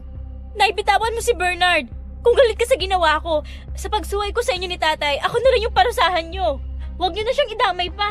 Nay! Anong nangyari sa inyo? Paanong isa kayong bangkilan? Isa lang ang paraan para malaman ninyo ang totoo. At yun ay nakasalalay sa magiging sagot mo sa tanong ko, Leona. Ano? Pumili ka. Ang ama mong paniguradong nag-aagaw buhay na ngayon? O ang manunugis na ito na kahit gaano mo pa'y pagtanggol ay hinding-hindi ka titingnan sa paraang katulad ng inaasahan mo? Bitawan mo! Nay, tama na ho. Huwag niyo akong papiliin. Sasama na lang po ako sa inyo. Wala naman yan sa ibinigay kong pamimilian, Leona. Kaya habang hindi pa ako napipikon sa'yo, sumagot ka na! Hindi! Bernard! Ganun na lamang daw ang sigaw ni nanay nang biglang lumakad ang bangkilan papunta sa bangin. Doon itinapat niya si Bernard at sakal-sakal niya ito. Saka niya malawak ng ngiting ibinalik ang paningin kay nanay. Sa takot na paupo na si nanay sa lupa. Si Tito Denver naman daw ay sumubok na sugurin ng nilalang, ngunit malakas lamang siyang natabig ng pakpak nito. Dahilan upang siya'y tumama sa isang malaking puno. Si nanay naluhaan at hindi alam ang gagawin, ay nakatingin sa namumulang mga mata ni Bernard. Nakabuka na ang bibig nito sa paghahabol ng hininga. Sinusubukan ding makawala, ngunit parang walang kahirap-hirap lamang itong sakal ng bangkilan. Isa pang pagkakataon, Leona. Ang ama mo o ang binatang ito? Hindi ko alam. Kung ganon, ako ang pipili para sa'yo. Bernard! Para bang huminto raw ang oras sa sandaling yon, Madam Venus. Para bang kahit ayaw niya, mas naging detalyado pa sa isipan niya kung paano biglang kinalmot ng bangkilan ng tiyan ng binatang manunugis. Saka ito binitawan. Sinubukan pa raw takbuhin ni nanay ang dulo ng bangin at abutin ang kamay ni Bernard. Ngunit sandaling dapis lamang yon, hanggang sa masaksihan niya kung paanong tuluyang bumagsak ang katawan ng lalaking minamahal niya sa malalim na ilog. Nang akma na sana siyang tatalon upang sundan ito, mabilis naman siyang natangay ng bangkilan. Inilapad siya nito ng kanyang kuya pa itaas at ilang minuto lamang ang lumipas bago sila muling ibagsak sa butas ng kobrahan, kung saan nakita nilang naroon ang kanilang tatay Edgar.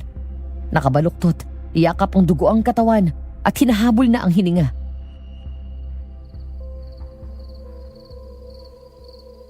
Tay!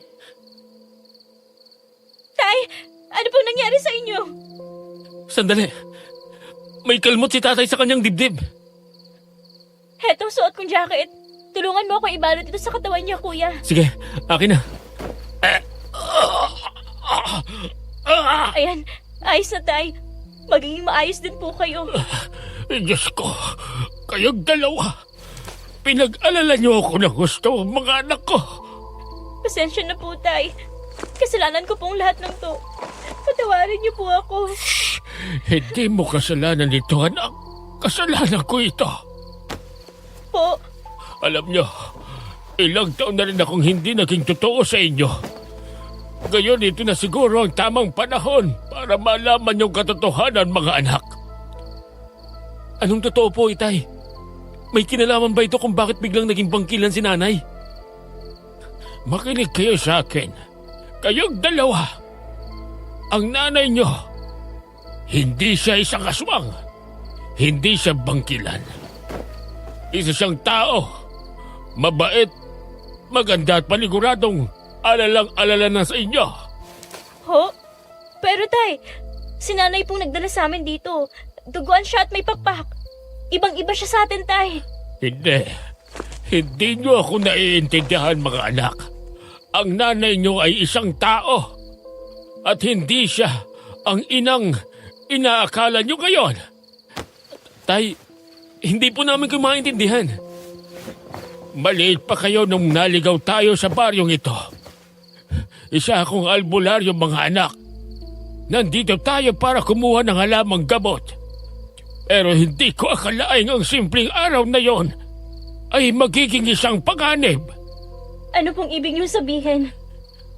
Nagpakita sa atin noon ang bangkilan. Sinalinan niya ako ng itim na perlas para... Para gawing aswang? Ganun na nga. At maging kayo, sinalinan din niya. Kaya po ba may mga kwintas kaming ganito, Tay? Hindi po ba totoo na kayo ang gumawa nito para protektahan kami? Ang mga kwintas na yan ay ang mga perlas na ibinigay ng pangkilan. Pero hindi kumana sa akin ang kanyang sumpa.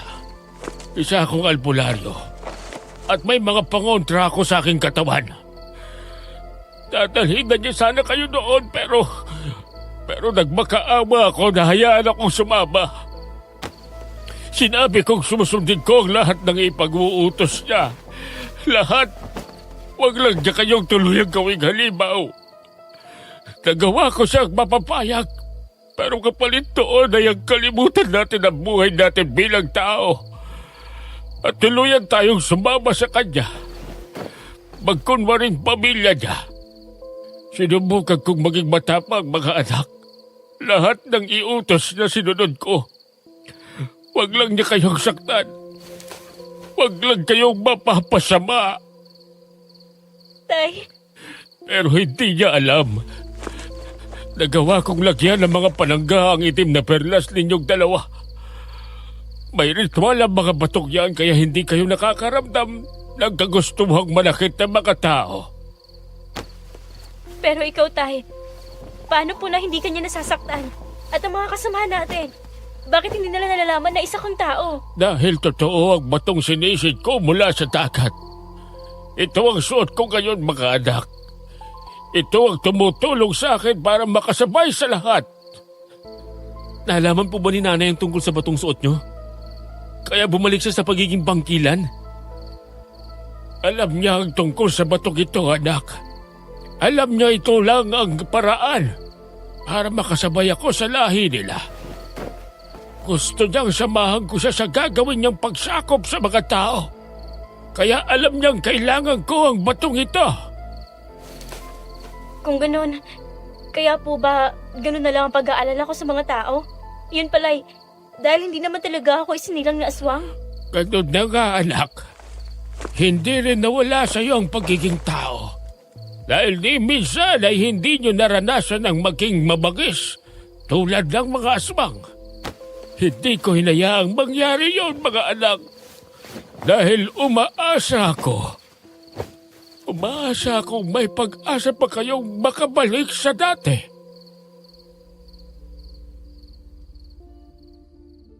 Mahigpit daw ang pagkakayakap ng magkapatid sa kanilang ama. Nanginginig daw ang mga kamay ni nanay habang nakayakap dito. Halo-halo ang emosyon na hindi niya maipaliwanag. Takot, lungkot, galit at pagsisisi. Hindi niya matanggap na ang inang buong buhay niyang inakalang tahimik at mapagkalinga, siya palang bangkilan na matagal nang nagtatago sa dilim. Samantalang ang kanyang ama, ang lalaking madalas niyang kontrahin at hindi pakinggan, napakarami na palang isinakripisyo. Sabi pa niya, humahanga raw siya dito bigla dahil sa tagal ng panahon, noon lamang niya nakita ang pagod sa mga mata nito. Pagod na matagal na niyang kinikimkim. Doon niya naunawaan na ang bawat paghigpit, bawat pagbabawal ay hindi dahil sa galit kundi dahil sa takot. Tahimik lang naman daw si Tito Denver noon. Nakayuko, mahigpit ang pagkakuyom ng mga kamao. Pilit pinipigilan ang emosyon. Sa gabing yon, pareho nilang napagtanto na hindi pala sila inilalayo ng kanilang ama sa mundo, kundi inililigtas mula rito.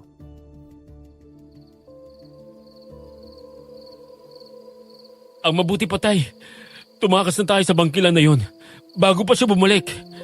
Hindi ko na alam kung kakayanin ko pa, mga anak. Tay naman, kayanin niyo pa ho. Tutulungan namin kayo. Halika, Tay. Kumapit ka ho sa akin. Lalo lamang kayong mahuhuli ni Rosel kung isasama niyo pa ako. Hindi ho namin kakayanin ni Leona kung iiwan na lang namin kayo dito lang basta. Mga anak. Subukan ho muna natin, Tay. Kung hindi po kayo sasama sa amin, hindi na rin po kami aalis dito.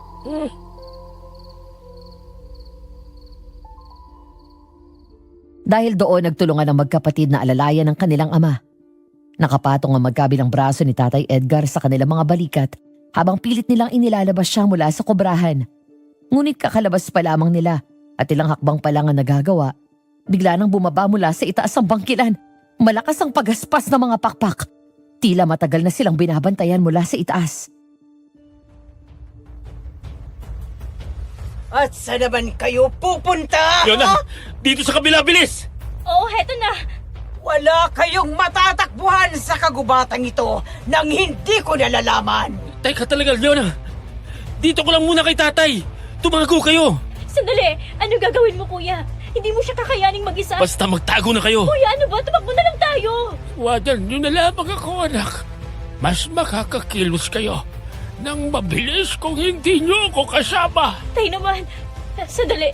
Ganito na lang po. Maupo muna kayo dito sa may puno. Tutulungan ko lang si kuya. Hindi pa man nakasasagot ang ama niya, agad na isinandal ni nanay si Tatay Edgar sa isang puno at tumakbo upang tulungan si Tito Denver.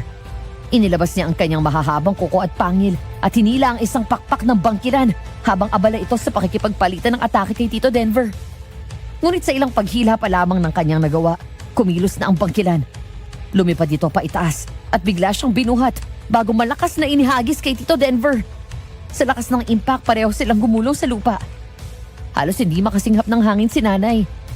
Tumama ang kanyang tiyan sa nakataas na ugat ng puno. Agad namang lumapit si Tito Denver at inalalayan siyang makabangon. Pero bago pa man sila makatawid ng sandali, napalingon sila at nakita si Tatay Edgar na umuungol sa sakit. Kitang-kita ni nanay ang mahabang kuko ng bangkilan na nakasuksok sa likuran ng kanilang ama. Tumagos hanggang tiyan.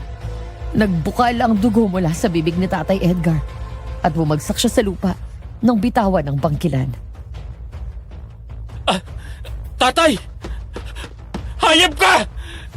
Papatayin kitang bangkilan ka! Tay!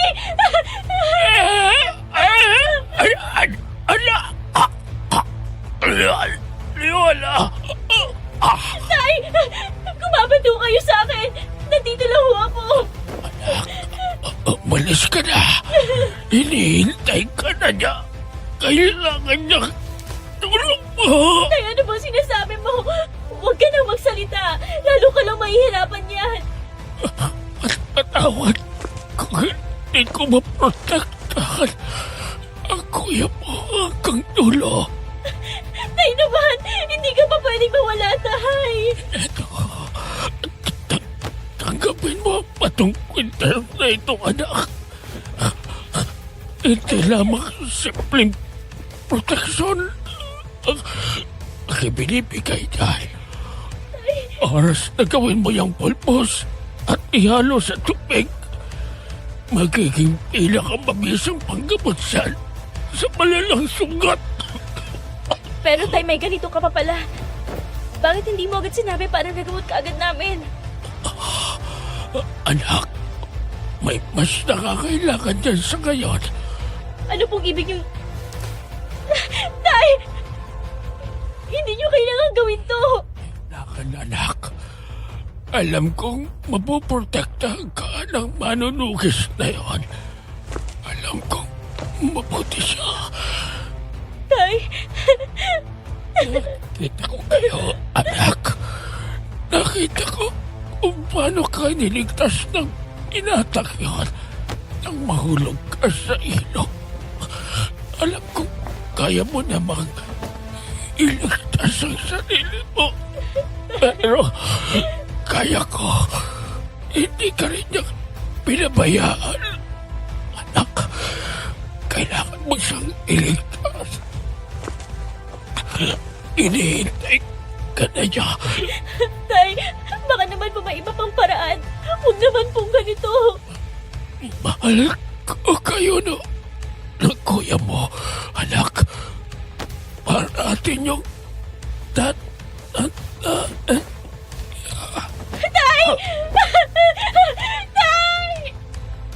Umalingaw sa kagubatang yon ang malakas na sigaw ni Nanay Madam Venus. Sabi niya pilit niyang ipinagsigawan ng sakit na parang pumupunit sa kanyang dibdib. Kasabay noon ay ang galit sa sigaw ni Tito Denver na makita niyang tuluyan ng nawalan ng buhay ang kanilang ama. Dahil doon lalong lumakas ang sunggaban nila ng bangkilan. Si Nanay naman ay tumayo na sa kanyang pwesto. Tikom ang mga kamay at humakbang palapit sa halimaw. Sunod malakas siyang tumalon sa likuran nito at kinalmot paulit-ulit ang bangkilan. Habang abala sa kanya ang aswang, si Tito Denver ay hinila naman ng bangin na siyang ikinatapid ng bangkilan. At sa pagtumba nito, diretso ito sa butas ng kobrahan. Tumalo naman si Nanay pero hindi nakasama sa paglubog nito at agad tinulungan si Tito at itinulak ang malalaking bato na siyang itinaklob nila sa butas ng kobrahan. Nang maikulong ang bangkilan, agad na sumunod si Tito kay Nanay na tumakbo pabalik sa kampo. Ngunit pagdating nila doon, naabutan nila ang nagkakagulong mga manunugis. Dinig nila ang sigawan ng magkakapatid habang tinutulungan si Ate Fema na gumutin ang sugat ni Bernard. Nakahiga si Bernard sa isang lamesa, pawis na pawis, hingal at halatang nangihina sa sakit. Habang abala si Ate Fema sa paglinis at pagdiin ng sugat, mabilis na nagkakaisa ang magkakapatid sa paligid. May nagdadala ng mga panlinis, may nag-aabot ng mga tuwalya. Ramdam ni Nanay ang kaba sa kanyang dibdib. Tinitingnan niya si Bernard na nanginginig sa sakit. At sa bawat patak ng pawis at dugo, lalong tumindi ang kanyang pangamba. Bernard? Leona, teka, anong ginagawa niyo dito? Pagkatapos ng ginawa niyo sa kapatid namin, may mga mukha pa talaga kayo na humarap sa amin? Hindi ko ho sinasadya na masaktan siya. Sinadya mo man o hindi, ganun pa rin yun. Dahil sa inyo, kaya nangyayari ito sa kanya ngayon. Huwag kayong lalapit. Binabalaan ko kayo. Oras na humakbang ka pa, papalapit, Leona. Hindi ako magdadalawang isip na saktan ka. Wala kaming intensyon na saktan kayo. Sa katunayan, nandito kami para tumulong. May gamot ako na makakatulong kay Bernard. Hayaan niyo akong gamutin siya bago pa mahuli ang lahat. Hindi kami naniniwala sa'yo. Malamang nalaman niyo na hindi tuluyang namatay si Bernard. At kaya kayo bumalik ay para linlangin na naman kami at patayin siya ng tuluyan. Hindi totoo yan. Hindi ko gustong masaktan siya. Alam kong mahirap paniwalaan. Pero hindi ho kami masama. Kagaya nyo, tao rin kami. Pero sinalinan lang kami ng bangkilan na yon ng itim na perlas. Kaya kami naging mga aswang. Hindi ho kami pumapatay ng tao kagaya ng iba. Sinigurado ho ng tatay namin na hindi mangyayari sa amin yun. Kaya pakiusap, hayaan niyo akong tulungan si Bernard. Hindi mangyayari. Hindi na kami magpapadala sa mga sinasabi ninyo. Dupes, tama na yan. Ano ba? Kailangan tayo ng kapatid natin. Nahihirapan na si Bernard. Pakiusap, hayaan niyo ako makalapit sa kanya, Kuya Eman. Ate Fema, parang awan niyo na po. Pasensya na, Leona. Pero, mas mabuting umalis na kayo. Ate, Leona, Bernard? Bernard, nandito na ako. May dala akong palunas para sa'yo. Hindi ko sigurado kung gagana ito, pero sinisid pa ni tatay ito sa ilalim ng dagat. Alam kong iniisip mo na masama siya, pero isa siyang albularyo. Bernard, hayaan mo akong gamutin ka. Alik dito. Bernard, sigurado ka ba? Bunso, huwag kang magpapadala sa babaeng yan. Niloloko lang niya tayo. Hindi. Leona, alika. Hayaan niyo siya. Magtiwala tayo sa kapatid natin. Pero, Kuya, kilala naman natin si Bernard, di ba? Alam niya ang ginagawa niya. Pabayaan nating makalapit si Leona. huling pagkakataon nyo na itong dalawa.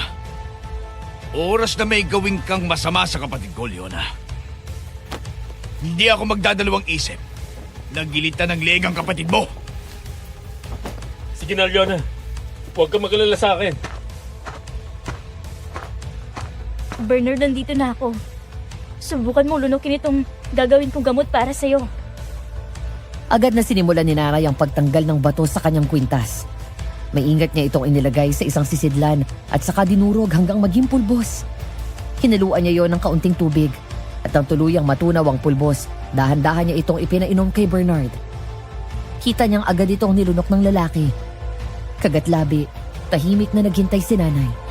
Hawak niya ang sisidlan habang nakatitig kay Bernard. Umaasang may mangyayari. Ngunit sa halip na gumaan ang lagay nito, lalo pang bumigat at bumagal ang paghinga ng lalaki. Doon na nagsimulang magulo ang lahat. Napahawak si Kuya Dup sa kanyang sentido. Parang hindi niya kayang panoorin ang paghihirap ng kapatid. Si Ate Fema naman, napaiyak at agad na yumakap sa asawa. Pilit na nagpapakatatag, ngunit nanginginig ang mga kamay. Samantalang si Kuya Eman mabilis na humarap kay Denver at mahigpit na idiniin ang patalim sa leeg nito. Puno ng galit at takot. Ngunit si nanay ay patuloy na umiiling. Sa loob-loob niya, paulit siyang nagdarasal sa isang Diyos na hindi pa man lang niya kilala noon. Ay humihingi na siya ng himala. Kahit isang saglit lang. Ngunit napalitan ng matinding iyak ang lahat ng pag-asa nang biglang huminto ang paghinga ni Bernard. Unti-unti, dahan-dahang pumikit ang mga mata nito. At sa isang iglap, tuluyan na siyang nawala.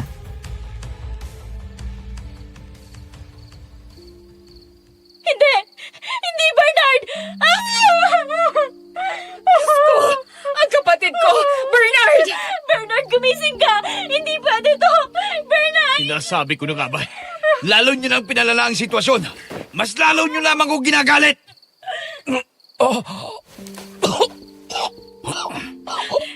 Bernard! Bernard! Buhay ka! Buhay ka! Bunso! Ay, Diyos ko! Akala ko mawawala ka na sa amin. Tubig? Kailangan ko ng tubig. Eto ang tubig. Salamat. Bernard, humihilom na ang mga sugat mo.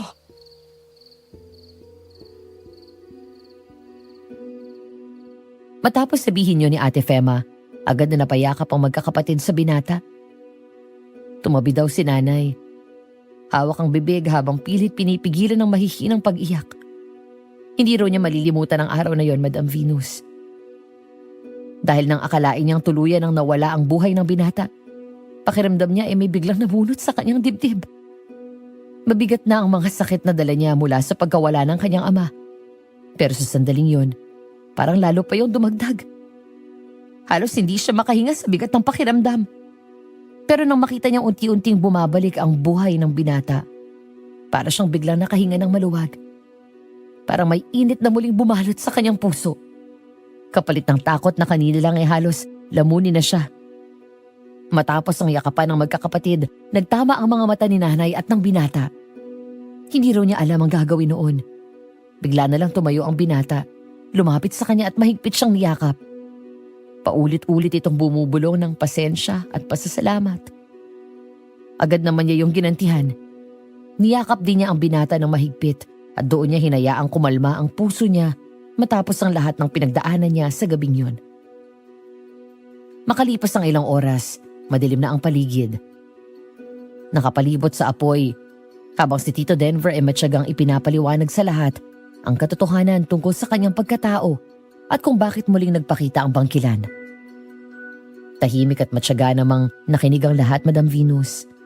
At kahit papano, ramdam ng magkakapatid ang unti-unting pagtanggap ng mga tao sa kanila.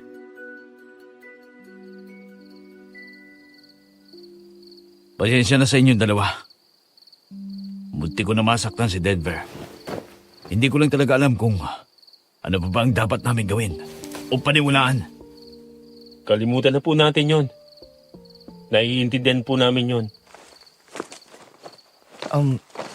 Leona, salamat din sa pagliligtas mo sa akin. Sa totoo lang, hindi ko alam kung paano kita pasasalamatan. Pagkatapos ng mga nasabi ko sa iyo sa talon, hindi ko akalain na paggagawa mo pa rin akong tulungan.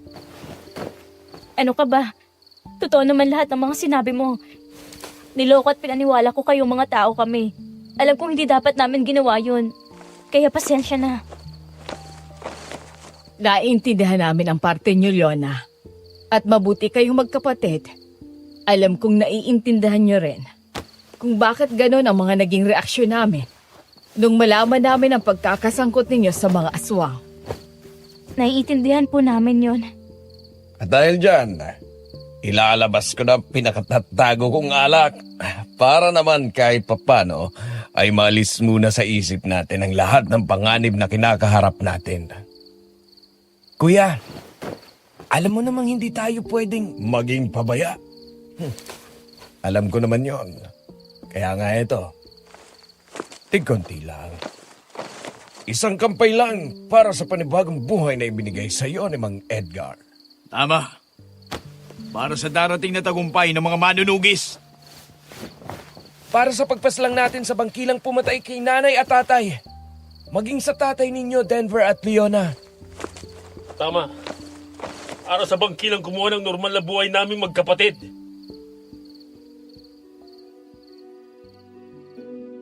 Sabay-sabay na itinaas ng lahat ang hawak nilang mga baso na may kaunting alak ng gabing yon, Madam Venus.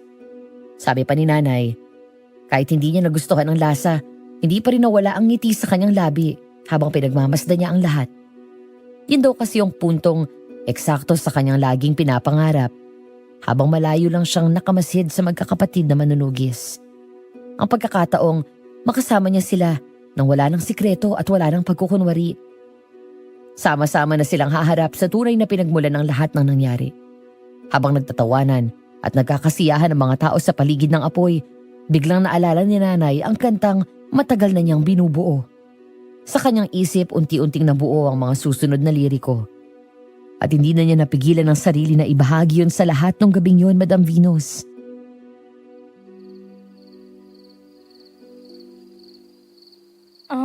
Nga pala. Handa na akong iparinig sa inyong nagawa kong kanta. Talaga? Sige nga, makikinig kami. Kuya Dupes, pwede po bang pahiram ng gitara? Aba, oo naman. Heto. Ikaw marunong ka rin pala talagang tumugtog. Ay, naku kuya. Kung alam niyo lang kung paano ko palaking pinagtatakpan ng kapatid kong yan tuwing kinukuha niyang bandurya ni tatay. Talagang pasaway ka, Leona, no? Sira ka, hindi naman masyado. Sus! Tatanggi ka pa riyan. Oo, sige na. Iparinig mo na sa amin yan. Sige.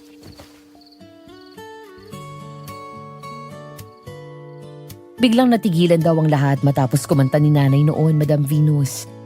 Parang lahat ng nandun ay nagpalitan ng tingin. Kay Bernard at Nanay. Bigla tuloy siyang napahiya. Kagatang labi, binalik ang gitara kay Kuya Dupes at halos hindi makatingin kay Bernard. Pero nang tumayo na ang lalaki at humakbang palapit sa kanya, biglang nagsenya si Nanay para tumahimik. Naalarma naman ang lahat at tumingin sa paligid. Doon pare-pareho nilang napansin ang paparating na bangkilan. Malayo pa lamang dinig na nila ang malalakas na halakak nito hanggang sa tuluyang bumaba sa lupa. Sa puntong yon, handa na sila.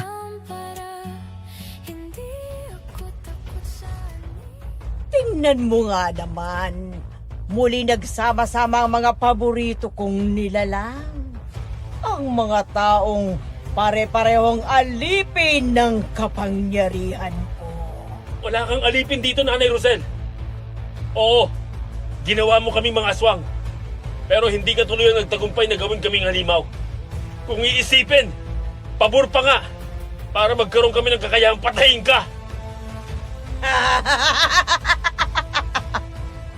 Huwag kang masyadong mayabang.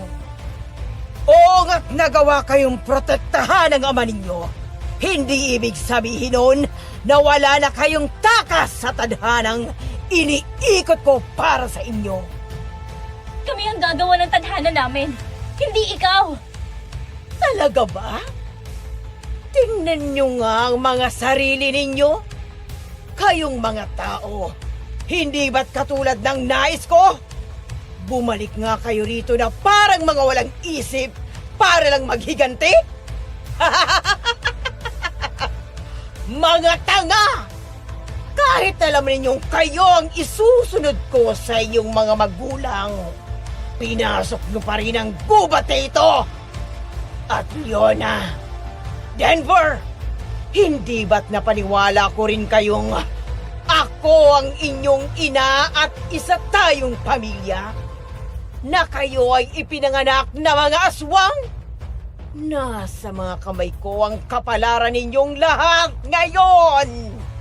Isang kumpas ko lamang ng kamay at susugod ang lahat ng mga kampon ko para patayin kayo! Sana pala isinama mo na sila para sama-sama kayong masunog sa impyerno! Ngayon na! Matapos ang malakas na sigaw na yon ni Bernard, kumilos ang lahat sa kanya-kanyang gagawin. Dahil bago pa man sila maupo at magkaroon ng kaunting kasayahan, ang bitag na ginawa nila sa paligid ay nakahanda na. At oras na lamang ng paglusob ng halimaw ang kanilang hinihintay. At dumating na nga ang oras na yon. Mabilis na nagawa ng lahat ang kanilang mga plano. Si Tito Denver agad ay tumalon sa harapan ng bangkilan at sinugod ito kasama si nanay at ang binatang manunugis. Si Ate Fema naman at Kuya Dupes agad na hinawakan ang dalawang lubid. Hinintay ang mga paparating na aswang at nang nasa tamang pwesto na ang mga ito, agad nilang hinila ang mga lubid. Kaya naman ang karamihan ay nasilo ng mga net at walang nagawa kundi mabitin.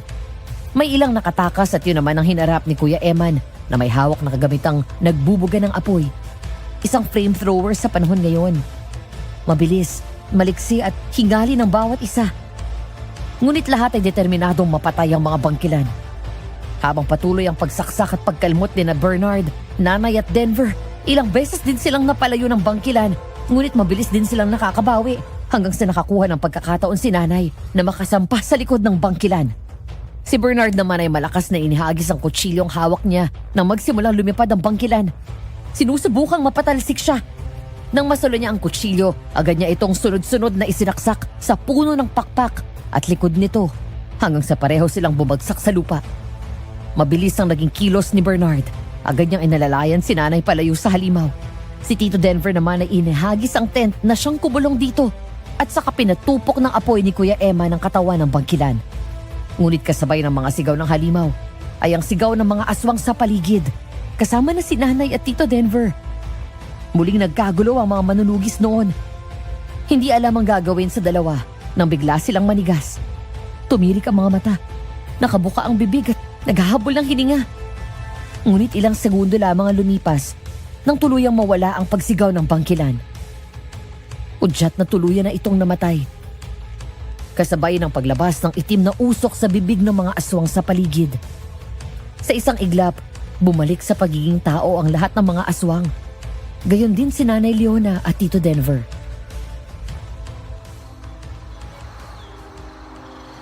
Leona? Masaya ako na nakaligtas ka. Salamat. Masaya din ako na nakaligtas tayong lahat. At nagawa pa nating mailigtas ang iba. Oo nga eh. Hindi ko akalaing mangyayari ito. Noon, wala akong ibang gustong gawin kundi ang ubusin sila. Pero hindi ko akalaing may paraan pala para iligtas sila at bumalik sa pagiging tao. Huwag kang mag-alala. Alam kong lahat ng mga biktima ni Nanay Rosel. Buhay man sila o hindi, masaya sila na dumating ang mga katulad nyo para tulungan kami. Hindi lang kami ang tumapos ng lahat. Kung wala kayo ng kapatid mo, hindi rin namin magagawa ito. Salamat sa pagtitiwala ulit. na makatulong kami ni Kuya sa inyo.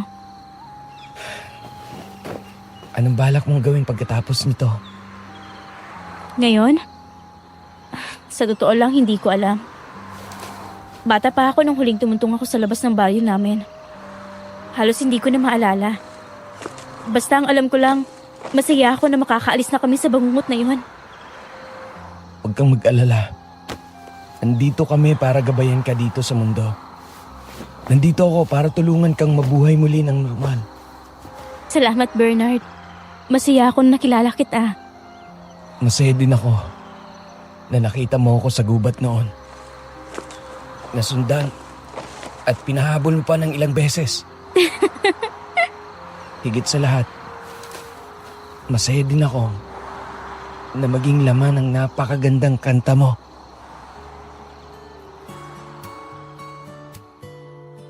Dito nagsimula ang pagtatagpo ng kanilang mga tadhana, Madam Venus. Kung iisipin, parang napaka-imposible. Parang suntok sa buwan ang pangarap ni Nani noon. Pero tama nga sila. Hindi umiibig ang puso ng walang dahilan. Ang supladong manunugis na nagpatibok ng puso ni Nanay, siya ring nakatakdang magligtas sa kanya mula sa buhay na akala niya'y panghabang buhay na niyang titiisin. Ang buhay ng pagiging aswang. At heto, isang patunay kung paanong ang pag-iibigan ng isang aswang at supladong manunugis ay hindi imposible. Lalo na kung sadyang iginuhit ng tadhana. Hanggang dito na lamang po ang aking kwento at salamat sa pakikinig. Minsan hindi talaga natin napipigilan ng tadhana. Kahit gaano pa tayong magpumilit na lumihis, madalas doon pa rin tayo ibinabalik. Siguro dahil ang buhay ay sadyang dinisenyo na may iba't ibang pagsubok. At hindi rin tama ang iwasan ng mga yon. Para matuto tayong sundin ang tamang landas, kailangan muna nating pagdaanan ng maraming pagkakamali. Kailangan maranasan ang pagsisisi, ang pagiging pasaway, ang masaktan, at minsan, ang makasakit. Sa mga karanasang ito tayo natututo at nagbabago. Gaya ng kwento ni Bernard at Leona, ipinapaalala nito sa atin na misteryoso ang buhay. Hindi natin palaging naiintindihan ang mga nangyayari. Pero sa huli, may dahilan ng lahat. At kung magiging bukas lang tayo sa mga aral na dala nito, mas mauunawaan natin kung bakit tayo napunta sa kung nasaan man tayo ngayon. Bago matapos ang ating kwento ngayong gabi, nagpapasalamat kami kay Kylie sa pagbabahagi ng magandang kwento ng pag-ibig ng kanyang mga magulang. Nais din naming ihatid sa iyo ang aming pasasalamat dahil ang iyong mga magulang ay isa sa mga taong nagbuwis ng kanilang buhay para protektahan ang nakararami. Ipahatid mo sana ang aming taus-pusong pasasalamat sa kanila. Sa amin namang mga minamahal na listeners, kung nagustuhan niyo ang kwento natin ngayon, patuloy niyong abangan ang mga susunod na kwento sa channel na ito. Marami pa kaming ihahandog na mga kwentong kababalaghan na may kapupulutang aral. At kung kayo naman ay may sariling karanasan sa mga nilalang ng dilim, maaari niyong i-share sa amin ang inyong kwentong aswang. Maraming salamat sa pakikinig. Ako po ang inyong lingkod, Madam Venus. Hanggang sa susunod. Loob ng puso